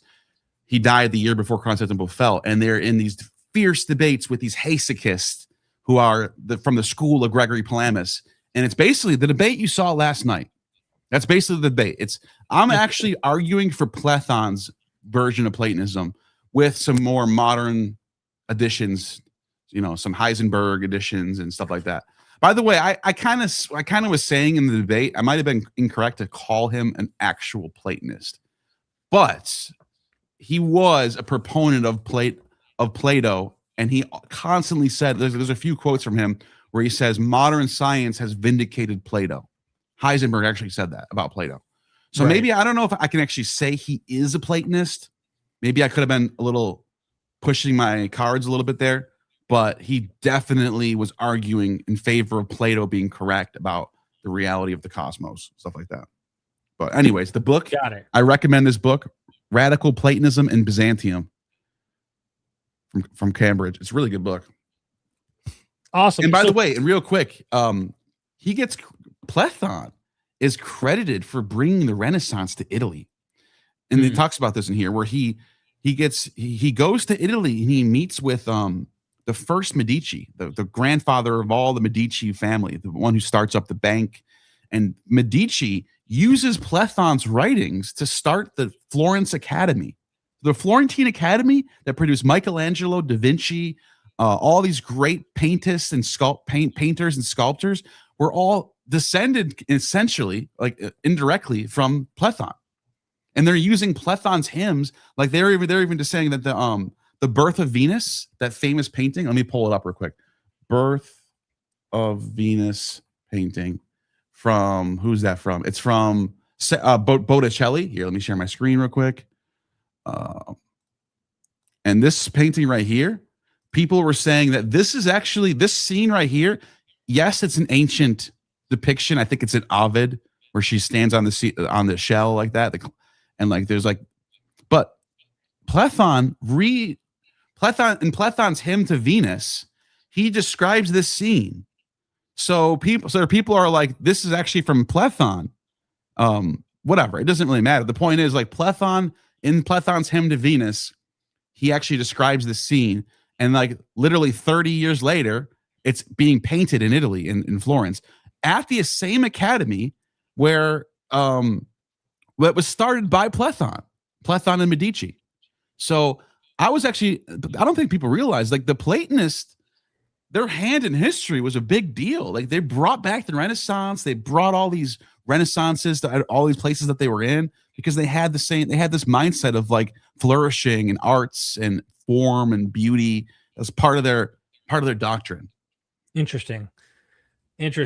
So Spyro messaged you and me, they said, and I didn't see it on Twitter, so I don't really know. I'll take a look for it. Sometimes, a lot of times, especially when you have a lot of followers, like even if it's like a few thousand on Twitter. Yeah, sometimes what happens is they send you a message and it goes to message request. So I'm looking at requests.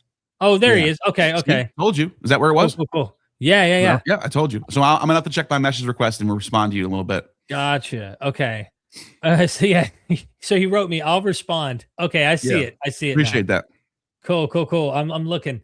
Yeah, thank you so much, Spyro. I'm gonna hit you up and see what you got to offer, man. Because we'll probably be cooking some of this stuff as we go. I mean, it's a pretty big deal what you did last night, Neil. I want to keep going on the supers, but it's a pretty big deal what you did as someone who does not do that. It's not like your thing that you've been doing all along. That was pretty cool, to see you get in there and do that. So the real in television, thank you so much for the super chat. If Jay Dyer had a real debate with a real debater philosopher, he'd look even dumber than he did in this debate with Neil, the Jesus deception. Well, I mean, Alex Malpass is actually a philosopher. I don't know if he's a debater, but that one, it was almost hard to watch because it almost seemed like Alex was like, huh? What are you saying now? Are you saying I can't know things? Like I can't do things? Like what? It was like it was kind of interesting though, because I would like to see him actually debate someone who's like, I don't know, with the same sort of energy, who wants to win, but is also calling from a naturalist. No, Alex O'Connor. Alex O'Connor would be good. Yeah. As you mentioned, well, obviously skeptic agnostic would be good. And debate zone, whatever his name is. Yeah, but deconstruction zone. I called him debate zone. I'm such an idiot. It's all good. So Steven and Justin would be good. Deconstruction zone can cover these issues, but again, it's Bible and prophecy and scripture that he's really, really good at. Yeah. I imagine philosophically it would be having someone like Alex that would have to go into this. And that would be probably because Alex is not has he interested even talked about precept before? Has he? I haven't heard him ever. As far as I know, maybe there's someone on. I haven't watched every video he's done, right? So I don't really know for sure. But yeah, thank you so much for that. If it's not Jay, it's not gay. Was it Blake? Thank you, Blake. Appreciate the super chat. Long nose dude 1546. Debating worldview seems pointless. It's like one guy saying, my God says beef is good. Another says, well, my God says beef is evil. Debating who's correct is restarted. Okay. You didn't hear that? So it's just saying debating worldviews are pointless. My God says beef is good. Another I agree. Well, yeah. It is pointless in a sense where it's like if you think something really good's gonna come out of it, if there's any like virtue being there's nothing virtuous about these debates, nothing's good's gonna happen from it. But it is kind of like it's an interesting little mental masturbation thing, like just to have a little back and forth, a little mental boxing match. I think it's fun. I think it's thrilling. I liked it. I enjoyed my time last night. I did. Yeah. Handsome Cat 89, Theora Apophysis on YouTube is a modern Neoplatonist. I've heard of him. Yeah. Is it interesting? Worth checking out. Modern Neo. Interesting. Yeah, there's a whole bunch of Platonists today. Whole bunch of I went to Greece and met a whole bunch of modern Neoplatonists. They just call themselves Platonists, though. They're not more Neoplatonists. They're not like Platonian Platonists. They have a whole up-to-date way of looking at things, through modern lenses, but they adopt Platonist metaphysics. It's very fascinating, actually. Interesting. Tony, appreciate the super chat. I had indirect podcasting association with Jay years ago, and he consistently uses Platonic, Neo, and Aristotelian metaphysical arguments to substantiate his orthodox viewpoint while denying it. Yeah. Interesting. That's kind of what I was arguing last night was you're borrowing from my worldview almost to a T, and then adding a whole bunch of shit on top of it that's not necessary, and it's also contradictory to this world. Like you need like perfect example is Saint Dionysius the Areopagite, who's a pseudo author from the 5th century, who's pretending to be a guy who was running around with Paul, because there's a guy in Paul's letters named Dionysius. So they go, this is Saint Dionysius. I think he's credited as being the first bishop of Athens. I think that's what he's called. Because Paul's with him in Athens, so he sets up a church there, and of course it's Dionysius. That's kind of how the church makes their first bishop list. Whoever Paul knew is the first. That's literally what the first bishop list is. All people from Paul's letters are the first bishops. That's how they make it. Like Hermias and Philologus, all guys who Paul mentions, bishop of Antioch, bishop of Sinope, bishop of Athens, bishop of Corinth, and they're all people listed from Paul's letters. Anyways, the point I'm making is this author, who's a pseudo author from the 5th century, who's literally just taking Proclus and just putting Christian stamp over it. Nah, that could be simple. I could be a little bit simple. It's not that simple. There's a lot more nuance than I just said, but maybe that could be another debate sometime. Is like, is Christianity just reformed Platonist metaphysics? I mean, I would argue the triad, the Trinity, is a bastardized version of my triad. Instead of having emanations, that just all three are one. We just decided that. It's a strange middle Platonist Yahwistic cult is what it is. And it's trying to bring in baggage in scripture. But then it becomes Neoplatonist as time progresses. Right. Once you get to the 4th century Nicene Creed, now they're becoming Neoplaton. Now they're actually getting different. They're changing their doctrines. They're morphing. They're evolving. It's pretty interesting. Right. Yeah. The doctrine of theosis. That's Neoplatonic. That the doctrine of going back, climbing up the ladder to get it closer to the one is literally called apotheosis. They just took the word apo out and just call it theosis. Is becoming one with God. It's the same doctrine, dude. I mean, I like it better than Protestantism. I do. Yeah.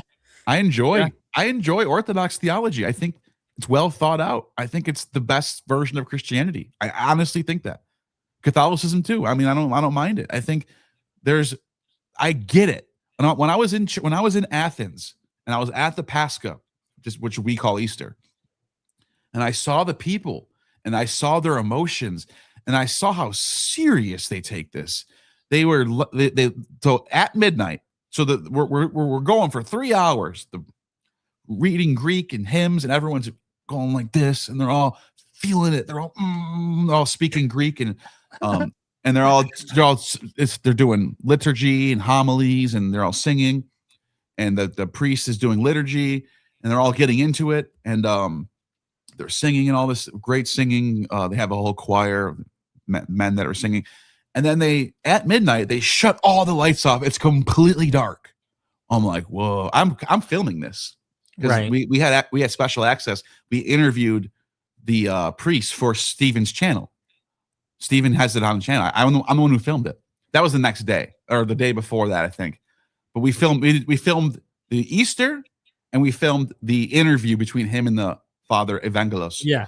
And he's the one who gave me this, by the way. This is the wax from Jerusalem that was lit from the everlasting fire, which is another ancient pagan tradition of keeping the fire lit all throughout. Anyways, point is, at Easter at midnight, they turn the lights off, and then you see a flame go up, and he lights a torch. And I think they actually, if I'm not mistaken, Stephen might be able to verify this. They get the flame from Jerusalem. It's sent to Athens, and they go to every single church in Athens and give them a piece of that flame. And then they bring it to their churches, and they have the flame from Jerusalem. They bring it outside in a procession, and then they go, God is risen, and we are saved through him. They say this in Greek, Anastasi, and everyone, and then they're all crying. They're all like in tears and joy. And you know what it reminds me of? What? It reminds me of the Hilaria, when you learn about the Hilaria. Do you know this is it? Yes, the Addis festival. I was going to say, I feel like while you were describing that, like Heraclitus and his like these cults that are like thinking they're getting themselves cleansed by doing these rituals and shit. And he's like, dude, no, you're not cleansing yourself by the waters. Well, that's how Heraclitus was more offended by the Dionysian orgiastic, washing yourself in blood. Which, by the way, the Christians metaphorically do that. You're washing the blood of the lamb. I know. That's how I feel. That's where, I get what you're saying. Yeah, that's how I feel. Because I'm like, you're like washing yourself in the blood of the lamb, like, bro. Yeah. Like, come on, how gross is that? Heraclitus literally said, "These people think they can be washed in blood. They don't understand God." That's what he said. That's one of his fragments. Even if it is metaphor, it's like, okay, you took a practice that probably was real. It wasn't probably, it was real. And we see that not only with Attis, like you were talking about, but specifically the mother goddess, where the bull is sacrificed and the blood spills down through the crate, covering their sins, literally washing them in the blood of the bull, in Mithras and other particular Roman cults at the time. So it starts to get metaphorized. Anyway, you got a couple more supers. We should keep rocking. Yeah. Agro Mage, church history is at odds with the entire truth narrative. Yeah. I think they're trying. It's funny because they use that word aletheia in Greek, means truth. And the church fathers, they really talk about what is truth. Like, you know, Pilate asks, what is aletheia? Yeah. This becomes a big debate in the church, Catholic, Orthodox. And the Gnostics are big on this too. They're like, aletheia is one of the principles of the triad, blah, blah, blah, blah, blah. The church is aletheia. And that word actually means which means it's an alpha primitive. It means like without, you know, like a regular, right? Or irregular. But anyways, you see what I'm saying? You put an A in front of something, it makes it without, right? Mm-hmm. You get that? Okay. So means without. Like atheist, right? Without God, right? Atheist. Yeah, perfect example. Atheist. I was just like blanking out. Yeah, atheist means without theism. Well, lethe means forgetfulness. Forget. So without forgetting. So it's literally like the word breaks down into just like not being able to, like being, it's like, I guess it's like being correct where it's never not correct. It's always right. It's always remembered this way. Like when I boil water at a certain degrees, we always remember it's this. We don't forget this. It's kind of like the breakdown of the etymology. Yeah. Thank you, Agro. Appreciate the super chat. The real in television's back again. Non-dual gnosis is the true import of Plato. The true meaning is the mystery of Eleusis, the eternal aspect of all things. Now, I think that would be more of a strict monism where everything is one and we're all just parts of the one trying to escape matter and become spiritual, something like that. I think that's how it's described. But yeah, that's an interesting perspective. Thank you so much. We've got Gnostic Academy in the house with a 20. Appreciate the super.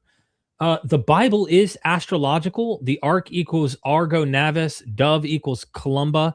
The crow equals Corvus. Adam and Eve and the serpent equals Cepheus Cassiopeia. Is that how you say it? Cassiopeia? Yeah. And Draco. The tetramorph is the 4 fixed signs of the zodiac, and nobody arguing knows. Yep. Well said. Gnostic Academy right there. Thank you, Gnostic. Gnostic Informant would not be biased on your super chat and that you're throwing him $20. You know what I'm saying? Respect that a lot, by the way. By the way, Gnostic Academy jumped in last night on the debate. Oh, and, did they? Yeah, he was asked some tough questions on Jay and got Jay to get a little tripped up a little bit, I think. Interesting. I tuned out once you guys, the back and forth kind of sizzled and it was late. You know what I'm saying? I tuned out. Most people did. I was in and out. I was watching a show and then the Crom God guy came on, all like totally juice head dude who was like funny, who was like, my God is true and he wants nothing but strength. How much can you bench, Jay? And he's like, why does that matter? Jay took it all serious. I'd have been like, bro, what the hell is this? You know? But his evidence for his God, clearly, you know. I missed that part. Great job yesterday, brother. Thank you. Appreciate that. Absolutely. Good to see you, by the way. Yeah, for real. Like I really. That's Makunda, right? Yeah, Makunda. Yeah, that's what I thought. We got to hook up with them soon. Yeah, let's do something soon. Let's make another video soon. Absolutely. Gnostic Academy back says, no, that wasn't me. Oh, was it so? Didn't he call him? Wasn't he saying Gnostic Academy on his thing? Or maybe it was something else. Okay. Well, appreciate the super chat either way. Yeah. So someone, it was Gnostic something else. Okay, you're right. It wasn't. Yeah, it was a different Gnostic. Yeah. It's crazy, bro. It's crazy. Okay. Are we wanting to play the 3-in-1 thing? I kind of want to jump ahead. Skip ahead. The back and forth was. That's so fun. look, Yeah. I think a thorough review. Let's skip over to the back and forth. Let's do it. I just think the 3 and 1 Schools of philosophy. Oh, can you hear that? Yes, you can skip ahead to Okay. 3 when we have the back and as soon as the back and forth starts. Yeah, I'm wondering where that is. Let's see. I think it should be at the 2-hour mark. Oh, here it is. Or- When he no, pulls 1 the hour paper up, bro. Oh, okay. When okay, he okay, does you're that, right. come on, bro. You Oh, know it was that shit. early on, huh? It was that early, bro. Here we go. Destructive chaos realm down here because they have oppositional characteristics. Now you can say and assert No, this that isn't they it. have a similarity and they share in each other, but you It's don't about to have happen. an argument to that. No, other than to it's keep we're not having asserting that back it and is forth so. right now. You've He's seen the- still talking. it- It's 1 hour in. It's 1 hour in. Is it? Are you Yeah. sure, bro? No, that Okay, 'cause I thought watch. he- She's gonna bring up his thing again. Okay. Keep going. He took his jacket off. I'm still now. talking. I'm still talking. He's still listening. Keep going. Keep going. Got it. You got it. There Okay, it yeah, is. this- Okay, now this- we can start there. Was the mod. It's your There we guys' go. job to do the debating. With that, floor is open. Are we going to go like back and forth with any time or just? No time on this one. Just Okay. open floor. So I'll just start with Neil. I'm not talking about the book. I'm talking about the numeral 3. Mhm. Is the numeral one thing or is it 3? Well, it's one number, so it's the number 3. So it's 1 and 3. But it's the number 3, but it's one thing. Yeah. So is that 3 things and 1 thing? It's not 3 things. It's one thing. The number 3 is not 3. The number 3 can count. You can count 3 things using So the number 3. This is 3 and 1. It's just the number 3 on a piece of paper. That means Right, nothing. so it's 1 and 3. No, it's not. It's one thing. It's not 3. It's one thing with the number 3 on it. So We use all we use numbers- 3. We use 3 to count things. We But don't hold just put on. 3 You know, something and pause it it for a becomes second. I just thought about something. Really? Yeah. So, wouldn't everything be a part of the? If 3 and things are one, wouldn't the number 17 be a 17 entity, whatever the word would Yeah. be? Like if I just had said like, I don't know, like 17 or like I don't know, maybe there's a cow and I paint 17 on it. Does that become a 17 entity? Like I don't understand. What Yeah. I'm saying is like the number is 1. Yes, there's one number. It doesn't mean the number equals 1. It's a number that represents things that are counted. Yeah. The numbers aren't fake. I'm not saying the numbers are fake, but we use them to count things in the real world. So you Yeah, can't say 17 equals 1. You know what I mean? He's trying to bully you rhetorically here. Into Yeah, like why 3? My rebuttal right now is why even 3 then? Every number is 1. Every number Bro, you equals sh- 1. I know you can't think of all this shit on the top of a fly when you're doing the debate, but you should have pulled out a piece of paper, wrote 6, and been like, how many is that? You know what I'm saying? Like, is that 6 or is it 1? You know what I mean? Like, well, I think you just would have said proved- that's 6 and 1, but it's like, then what does That's 1 so dumb. even mean then? That's 1 is it- nothing. We're just saying it's 1. You know? It's ridiculous. It's ridiculous, bro. Literally, you're accurate. Okay, it's one object with the numeral 3 on it. That's the actual correct answer. And Jay's trying to spin that. You know what I'm saying? Mhm. So it just doesn't land. I think that's the weakest part of the entire thing that he did. Period. Yeah. You want me to keep rolling? Hold up. You got a big super chat, bro. Oh wow. You gotta show the super dupers some love when they Thank pop you, in. Classical Antiquity. Is this the channel, by the way? Let's look it up. That sounds like something. Classical Classical _ Antiquity. antiquity. Jay claimed his epistemic foundation was revelation. Revelation was present in Greek philosophy, Plato, and his dialogues. Yes, I think I briefly touched on this. If not, I really meant to bring this up. We believe in revelation too. We all have the ability to be revealed things. Plato was revealed things. Aristotle was revealed the laws of logic. We don't confine it to scripture. Revelation can go, and then someone say, well, everyone claims to reveal stuff. How do you know if it's true? With predictive success. If it matches up with reality. That's it. Mhm. If you say it was revealed to me that at 12 o'clock at midnight, a fat lady is going to fly up in the sky and there's going to be pigs flying out of her mouth, and then happens. Well, I would say you were honestly revealed miraculously something that no one else had. I'm not saying that's going to happen. I'm just saying that's how we know if things are revealed. Anyways, revelation was present in Greek philosophy. Plato and his dialogues were considered divinely inspired, as well as Homer. Porphyry wrote a mostly lost work, Philosophy from Oracles. Yes, absolutely. The Oracle of Delphi was a huge deal. Herodotus tells the story of the king of Lydians, Croesus, who was going to war with the Persians. And he goes to the Oracle of Delphi and he says, who's going to win this war? And the oracle says, the bull is prepared, the sacrifice is made. And he said, the bull is Persia, I'm going to win. And then he loses the war, and it's really he was the bull. So you might not, the revelation might not be what you think, but I'm just saying, the idea of revelation is present all throughout the history. Classical, you rock. Thanks for such a big bomb right there. It was super. Also, we have Mukunda, member for 7 months of Gnostic Informant YouTube channel. Thank you so much for being a supporter of my friend, my brother, Nil. Oh, hold on. He says, you didn't even read it. I couldn't. I thought I was just dropping a little member thing. 3 is a symbol for 1 + 1 + 1. Absolutely. Or 3 times 1, which would be the same, 1 + 1 + 1. Or 9 divided by 3. Right. So yeah, it's a symbol. It can equal a lot of things. It can be a symbol for a lot of things, but it's ultimately a measurement or how we measure things in the real world, how we measure things or in the metaphysical world, both. I saw that. I did peek. There was a caller in like callers later trying to say there's 30-something million cells in your body or some crap like that. Yeah. Those are all parts of me. Those are all one meal. You dropped that in last second. Yep, those are parts. You know what I mean? Like, yeah. And here's the thing: if you want to measure metaphysical things with numbers, if you can just you have to be logical still, because we're using argumentation. We're trying to convince each other of coherency. If I just say, well, in my worldview, God can bend logic and say 3 is 1, well, then why should I be convinced if you're not being coherent to me? You're just saying things to make it so. So I also when you're making metaphysical arguments, you still have to be logical. You can't just say God is beyond logic, because it's not. Then logic is pointless. It's meaningless anymore. The debate's over. I'll just say whatever I want and just say God is beyond it. The other interesting thing, and you and me like history, we like studying the development of ideas, is you'll see a lot of Christians use this idea of the 2 powers in heaven. They like to talk about an angel of the Lord and the Lord. But where are the 3 powers in heaven? Why is it always 2?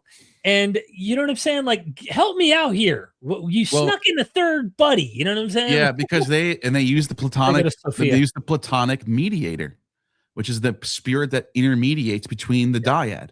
That's how you. Right. And this is exactly what the Neoplatonic triad was: the one and the nous, Zeus and Apollo.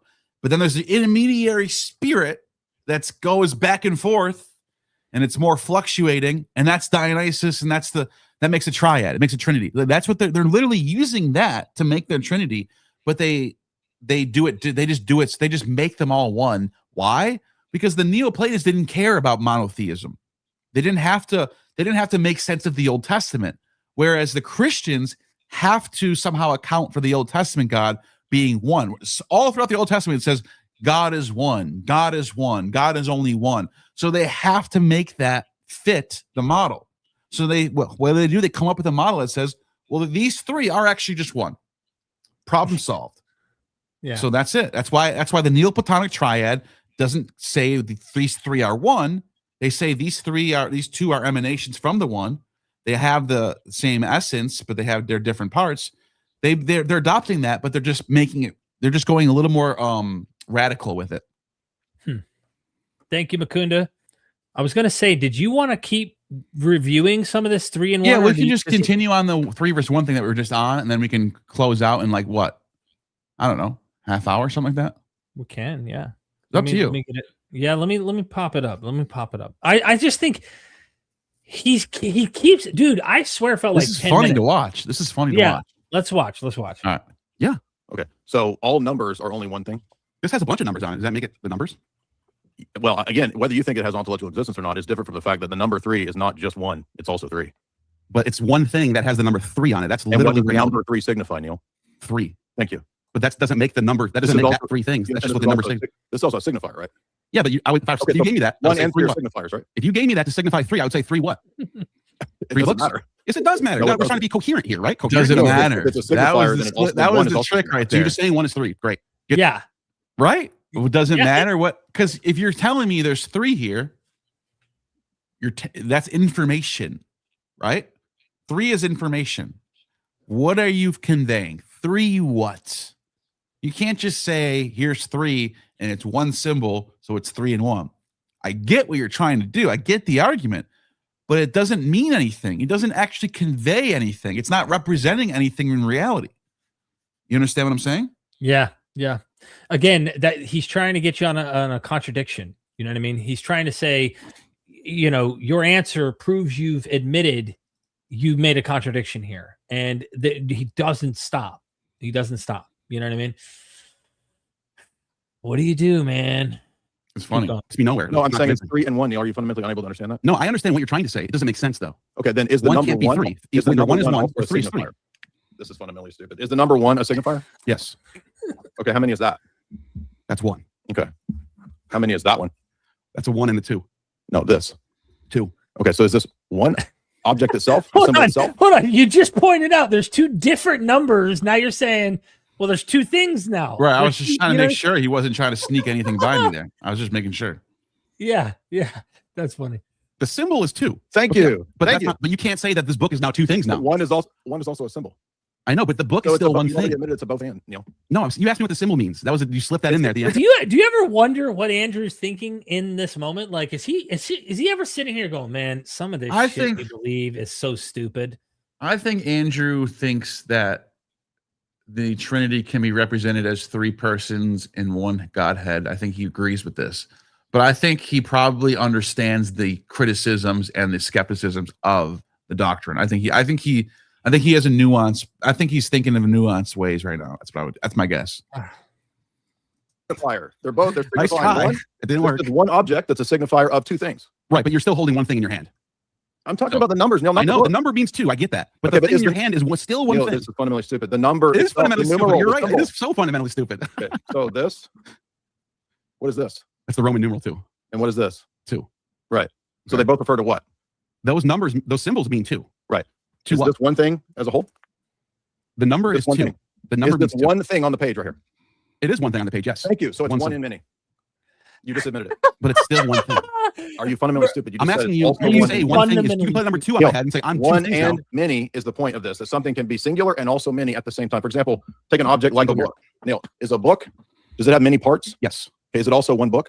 it's one book. Thank you. So it's one and many. So objects can be one and many at the same It's time. still one Answering book. your question. Yes, but that now you have a problem now. But You have the- one entity with 3 parts. How do you make it 3 distinct things? So when it's you still one argue entity? that something can't be one and many at the same time. I can have different parts. I didn't say that. I said one can have different parts. I didn't say one can be many at the same time. That's why No, the you said emanations is a something- better account for You the said, emanations accounts better. I'll say exactly what you said. Something cannot be one and many at the same time. In the It can same way. have many parts, is what I said. No, you said, quote, something cannot be one and many at the same time in the same way. Exactly. I wrote down the quote. I agree with that. Okay. I've never stopped Is saying this that. book one thing and many things at the It's same one time? thing with many parts. Mhm. That's So different. it's one and many? It's one thing with many parts. That's different. So is it one and many at the same time? It's one book with many. So this whole bro for the next 3 to 5 minutes, he does this shit. This was Bro. fun, man. This was fun, dude. I'm not gonna lie. I though. respect it. I respect it. I think this part right here that we're watching got you kind of worked up at that point. Yeah, and then- this is what I wanted. This is what I like about debates. It's fun, dude. It's like fighting without having to get punched and get bruised up. It's fun, dude. yeah. You know, What do you do, man? What do you do? this is what everyone. This is what they do there. This is what the Crucible is all about, man. I hope he enjoyed it too. I mean, look, I don't have a problem with Jay. I think he's a great debater and he knows a lot about his church history. I think he's a good representative of the church history, especially when you watch him debate Catholics and Protestants. He's kind of does a good job of like representing the Orthodox position. Just being real here. Solera Knight in the house with a super chat. Appreciate that, Solera. Explain Isaiah 45:7. I form the light and create darkness. I make peace and create evil. I, God, do all these things. Yeah. Explain it. That's God saying I'm in charge of it. I'm literally the one thing. By the way, this is interesting that I point this out because God is God is claiming responsibility for all these things. Evil included. Evil included. Not Satan's fault, not the lack of God's fault, where that's the Platonist position. The lack of God is where the flux is. That's where all the evil happens because there's no God. God's not there. There's no stillness to fix things. There's no virtue there. All whatever. this particular theology, which is pre-Nicene Creed, pre-Christian, pre-Hellenistic Judaism, I would even say parts of Isaiah do go back to a Yahwistic framework. Probably this verse too. It's saying God is the author of everything. It's strict monism. That's what this is. Monotheism, to be more exact. And there's always some type of way of getting around the evil part. They'll just say, "Oh no, that's calamities. Those are natural disasters." But it's still like, bro, you're sending hurricanes and earthquakes and volcano eruptions and pestilence and famine. And even if you were to try and say, well, he's not saying he creates like the very act of a human doing an atrocity or something to that T on an ethical level, bro, all those natural disasters and evils and pestilences and whatnot cause humans often to do these things. But I think that, that's one of the excuses they'll make for evil here in Isaiah 45 verse 7. Again, your point is a strong one. And I think it's important to understand that when you look at it through this lens, all creatures ultimately are subordinate to God in this Isaiah 45:7 picture. Even Satan, right? He works for God. He's not an enemy of God. He works for God. Later, you get a development, of course, when dualism starts to creep its head in and all, and then you get a fracture. And I think that weakens God. I think that the picture of God here is actually a more strong image than the one that you get later where he has enemies, where he's like, I gotta fight against evil. I gotta struggle against the enemy. You know what I mean? Yeah, exactly. Because this statement right here creates or makes no one responsible for anything anymore. Why are we going to hell? We didn't create evil. You did. You created everything. So why are we punished for what you did? This is like would have been a great verse to pull out, and obviously you could have a response to it. But I should have had this one on my back pocket saying, "Look, your God says he forms the light, creates the darkness, makes peace, creates evil. He does all these things. Why should I even care then? I'm just going along with his own. This is like deism now, in a way. No, like a personal deism." Personal God who's a deistic, who just controls everything. We're just robots. I mean, you can almost see why Calvinists become a thing. Well, that's because exactly of verses like this. I became a Calvinist because a lot of reasons I started to think through that lens to make sense of things. It's the final. You're taking it to its logical end. The Bible. You go, whoa. The more I think about this, he's in control of everything. I'm just a vessel. I went with the passages. See, that's the thing with Arminianism and Calvinism and you name it, right? Pelagianism, whatever version of theology, they're always trying to systematize. And I think that's what critical scholarship has identified as one of the most important aspects of scholarship today. It's not the Dead Sea Scrolls. It's not the Nag Hammadi library. It's not the next manuscript we find, which might blow our brains. It honestly is the fact that the scriptures we're reading right now are not written by one person. They're not one book. It's not one story. And once you see that, you can parse through and realize, okay, authors aren't agreeing with each other. There are contradictions. There are problems. Let's actually deal with this issue. That's probably the greatest discovery due to critical scholarship. And that was something I think Bart Ehrman brought up in his last lecture, actually, at Chapel Hill. He's like, the greatest discovery is not this, it's not that. It's really figuring out that we're not reading one book, one story. But yeah, there's all sorts of crazy stuff that comes with Calvinism, bro. You got to swallow some big pills in order to make it fit. Yeah, you really do. Bro, one of the things that happened inside was I was like, hold on, you mean I love people more than God? Meaning the people that God did not chose, right, to go to heaven. We chose some for damnation. I was like, I love them more. Yeah, he's supposed to be all love, all the source of love, but you love them more. That's weird. Yeah, like how can I have more love for people? It breaks your brain to think about something like that. It's so weird. Yeah, but like that's what this 2,000 years of all this apologetics has done. It's something so obviously not true and contradictory. It can just be explained away with a few little. That's anthropomorphic. Oh, your exegesis is your sola scriptura. You don't even know. You're a brain of that. Like, it's crazy how this is the logical end game for apologetics, where you just end up in this weird. Well, you don't know, so how do you know that? Well, I think that's why when my initial engagement, when you and I were on the stream with Andrew back in the day with Jim Bob, when we got into some of this stuff, he's like, and he does this with you when you bring up elephantine. How do you know this kind of stuff? It's why you have to compare methods, really, and they have to be consistent methods. That's in the debate for anyone who wants to go watch it. It's on Gnostic Informant's YouTube channel right now. But when you're actually trying to understand a piece of literature, it seems common sense. You would want to look at the literature at the time and compare it to that. And if it looks like it, if it acts like it, there's a lot of things you can create a checklist of method that makes it obvious that, hold on, why would I make this so different other than the bias I bring anachronistically to these texts? That's why that anthropomorphism card doesn't work. Yeah. It just, bro, you and me have been looking at Hittite shit. We've been looking at Canaanite stuff. We've been looking at Egyptian. We've been looking at, Northwest Arabian materials. We've been digging up the Balaam inscriptions. We've been checking out Mesopotamian stuff, Greek material, all that good stuff for a long time now. And we see commonality, not only commonality, but the same structures, motifs, themes. And that's why we go, it walks like a duck, talks like a duck. You're the one saying it isn't. Anyway.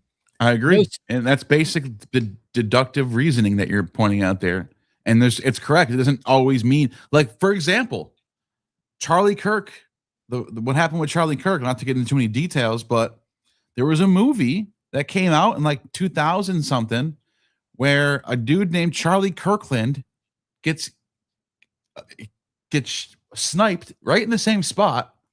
And there's a patsy, and there's a big conspiracy, and Israel and Palestine is involved, and it's up top. It's crazy so somebody 2,000 years from now can go, I don't think the Charlie Kirk thing actually happened. I think they fabricated this. It's based off this movie that happened 20 years before. The name even looks similar. And look at the guy, he gets killed the same way. And everyone was shouting conspiracy theories after it happened. I think this is all just made up. I don't think it happened. So we do got to remember, deductive reasoning doesn't always get us the answer. But of course, when there's so much lining up and there's so much things that mimesis and linguistics and all this stuff that we can see, it's something to start with. Adding in, like, there's a lot of books, not only the one that Francesca that you always tell me, God and Anatomy, like, that's not the only book you should have in your background. You should add other books, where she compares it to other ancient Near Eastern deities. But there, Esther Hamori, other people have written on this, and they even the artistic depictions of deities on the archaeological evidence, how Yahweh is depicted in Quintilla Druid, how Yahweh is depicted in the Southeast Asia at the time on inscriptions before you have this don't have images of Yahweh. There were images of Yahweh, and you also have images of other gods. So you see the artistic archaeological evidence backing it up, the linguistic arguments, the same linguistic structures and depictions of the gods, their behaviors, and interesting cues that Asherah showing up in the biblical tradition when we know Yahweh had an Asherah, Quintilla Druid, other places indicate this stuff. So it's like, we know he had a wife, right? There's all sorts of stuff. So that when you start to do real scholarship and look at this material, you're not playing games doing mental masturbation post Plato to make sense of your tradition. You're going right back to the text and you're saying, okay, let's look at all the data around this period and understand the material. And I think once you do that, I agree. You're stuck with a conclusion that I think falsifies your later assumptions, Yeah, man. I mean, if you want to, we can always review more later if you want or something. If you want to. Yeah, we can. I just was talking until you got another super, bro, but it's all good, man. Really? Yeah, I was just waiting. No. I was just. Oh, yeah, no. I was okay. No, that's fine.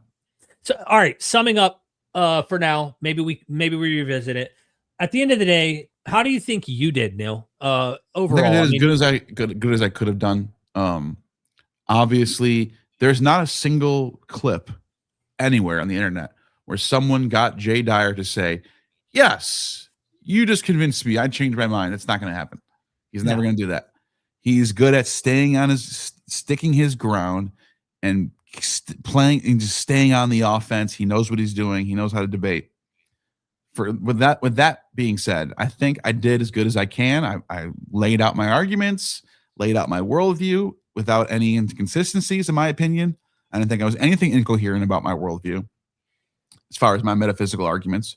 Nothing was incoherent. And then I pointed out incoherent things about his worldview. I don't think he ever pointed out any incoherent things in my worldview. And then nothing major, nothing that was like, you said this is impossible. He was trying to, but nothing that I can say, he got me, man. But the only thing he really got me on was trying to say, how do you know that? How do you know that? How do you know that? And look, you can call it a tu quoque fallacy, but he has the same problem. We all have the same problem. We're all finite beings. None of us are omniscient. That's why aporia was an official, maybe not doctrine, but it was something that people recognize in the ancient, especially Platonic academy. We don't know the truth to everything. That's why we debate. That's why we argue. That's why we get into Socratic dialogue. We're trying to discover what the truth is. Things like virtues, things like what laws should be, things like ethics. They're just, you can say God handed these things down and here it is right here. But really though, if I can point to contradictions in them, then is it really objective, or is it some subjective laws that people came up with and said God gave us this? So I think the better route is to debate things like laws and ethics rather than just assert that these are the objective ethics of reality that everyone should follow. So yeah, and this is one more question philosophically that I have, because yours starts with a 1. It doesn't have a trinity. It starts with a 1, and then you have to explain with emanations. He was trying to point out that this seems like a problem. How do you have a perfect 1, omniscient, all your omni, attributes, then end up emanating? What causes it to emanate? Because in that would cause it a defect. And I think, if I'm not mistaken, who is the philosopher? I think he's smuggling in that it's a defect. I don't know why I would agree with that. I would say, why can't it? The same way that your God decided that he wants to create the world and put life on it. Why? That's a stupid question. It just is. Honestly, that's the answer. The one wanted to make this cosmos. He wanted to share his goodness to other beings. That's it. That's just what happened. I don't really have to know why. I'm gonna plead the aporia fifth here. Got it. Just figured. No, it's a good question, but I just don't think I don't think he solves that either. Yeah, okay, here it is. Solera Knight. No, we got that one. It's this one. You got a super chat last minute. Nice. For free Timotheosis. Offerings work. Sacrifice works. Keep the old religion and you'll see it working in your life. It's more than just scholarship and philosophy. Yeah, I think it's important that people hold on to their traditions and have an identity and not get subsumed into something that's not you. Everyone should strive to have an identity and be a part of something that they can be proud of. And you should remember your ancestors. You should honor them. You should, these things should be, what else to life is there than to honor your ancestors and be good to your offspring and pass on a legacy of goodness. That's it. Mm-hmm. It's very simple. Make the world better. Seriously. Absolutely. Nil, awesome debate. I mean, you got in there, and hope everybody drops a comment, checks out Nil's super Patreon. Obviously when we do live streams, the super chats keep the lights on for us to keep going. We really, really appreciate that. And like the video. If you can't afford it, it's fine. Like the video, share the video, comment your thoughts down below. Algorithm appreciates that, and we'll see you next time, I guess, right? Yeah. Never You're forget. just attained true gnosis. And we are Myth Vision. See you later. Son, do you want to know what the truth is? After this, there's no turning back. You take the blue pill and you wake up in your bed and believe whatever you want to. You take the red pill and you stay in Wonderland, and I show you just how deep the rabbit hole goes.